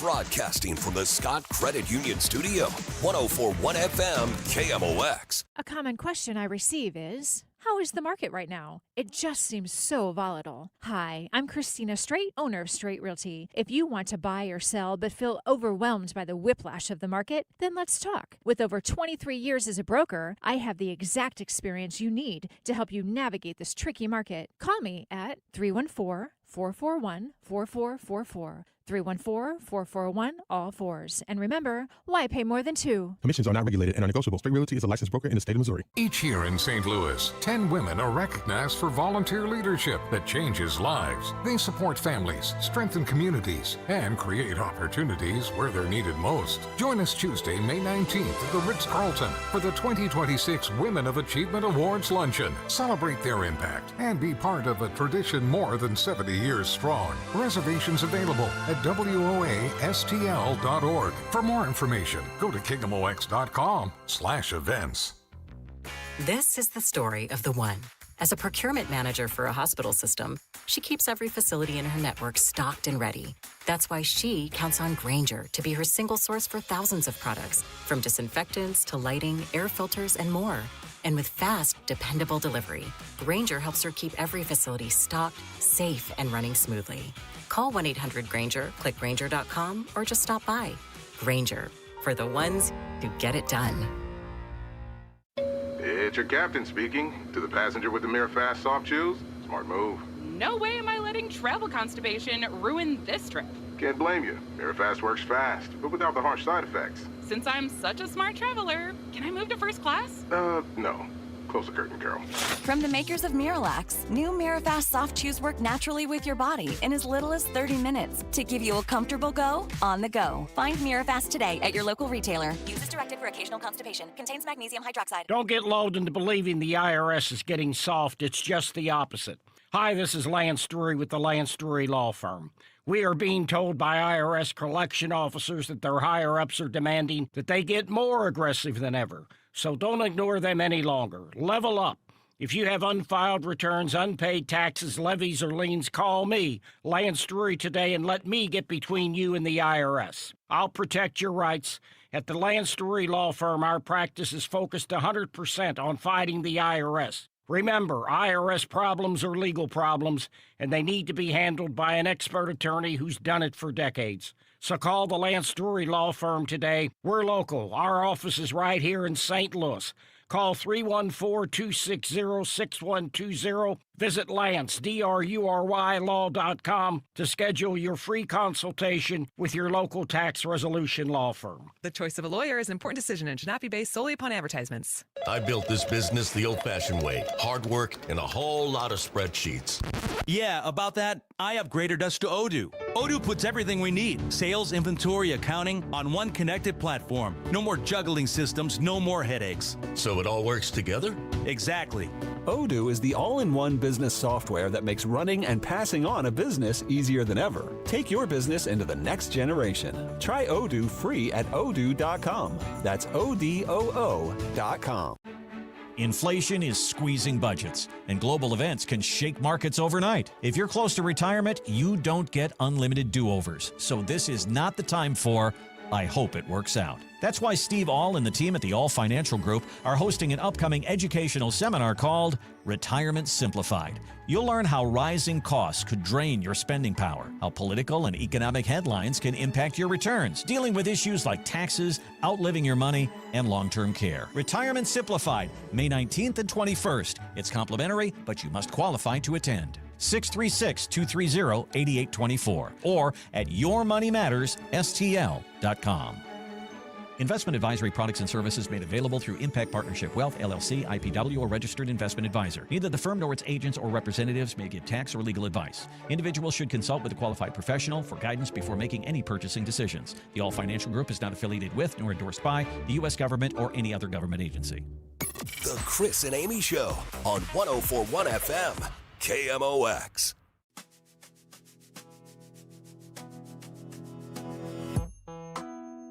Chris and Amy Show until 12 o'clock. Oliver Marmol is coming up. We're taking your text messages. We're asking you, with our question of the week, the worst parking lot in St. Louis, in the area. We're talking about the entire area. And a fan favorite seems to be the Brentwood Promenade. That's Amy's favorite. It's awful. That's a really bad parking lot. Really bad parking lot. And also, we were talking about data centers, and the texter says Kevin O'Leary building that 40,000-acre data center in Utah, and the locals there are not happy. And Amy and I were talking about this during the break.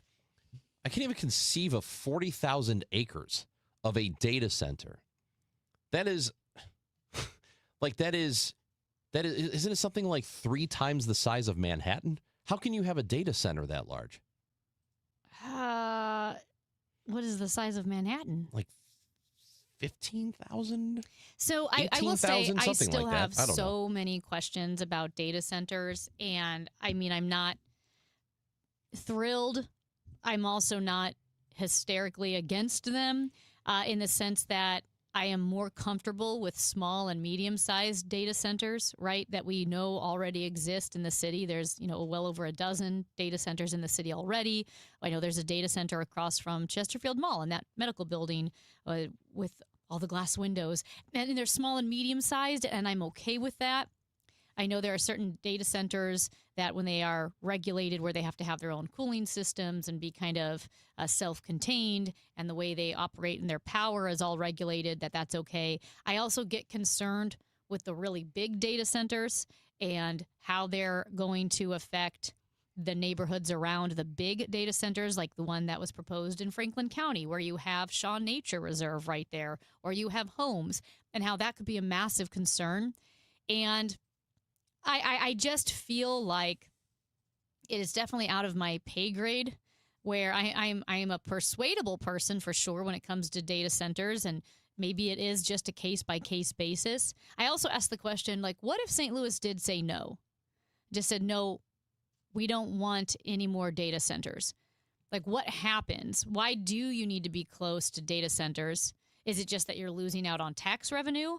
Because right now, we all have our technology. I know technology is growing, but what would happen if a city just said no to data centers?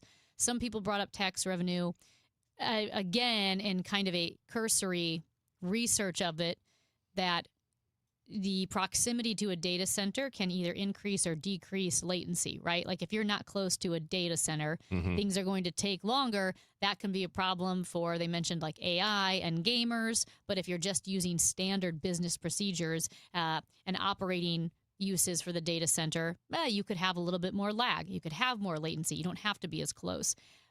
But that is something I would want to ask someone who maybe could flesh it out a little bit more, which is what happens if one state said no? Was it Maine that we just read about? I'm blanking now. One state said we don't want any massive data centers. What if you said no to massive ones? You allow yourself small and medium-sized data centers. If you have a smaller population, you could probably get away with that. Well, what about Missouri? This is it's a fairly large state with a lot of people in it. It's not like California or Texas or Illinois even, but it's there are a decent amount of people here. But could you survive on only medium-sized ones without the monstrosities that we've seen? I don't know. That's my question. I don't think you want to have the technology be latent here, regardless if it's just something silly like gaming, even AI. That if companies are using it, then it will affect them too. Or if you're on Zoom, we've seen reception issues, and it would be a problem, I think, for a lot of businesses that are trying to run smoothly. But I also it'd be great if we could just get rid of it altogether, and then nobody has it. It's kind of like, hey, if nobody has it, then I don't want it either. But since everybody has it, we should probably have it. Yeah. Chris and Amy on KMOX. The entire show will be podcasted. Segments, interviews individually, all podcasted as well. KMOX.com, Odyssey app, or wherever you get your podcasts. We'll be back tomorrow at 9 a.m. on 104.1 FM KMOX. Oliver Marmol, the manager of the Cardinals, with us next on the Gas House Gang on 104.1 FM KMOX. Nope, it wasn't. Wrong again, KMOX. Time now for today's Spotlight on Money.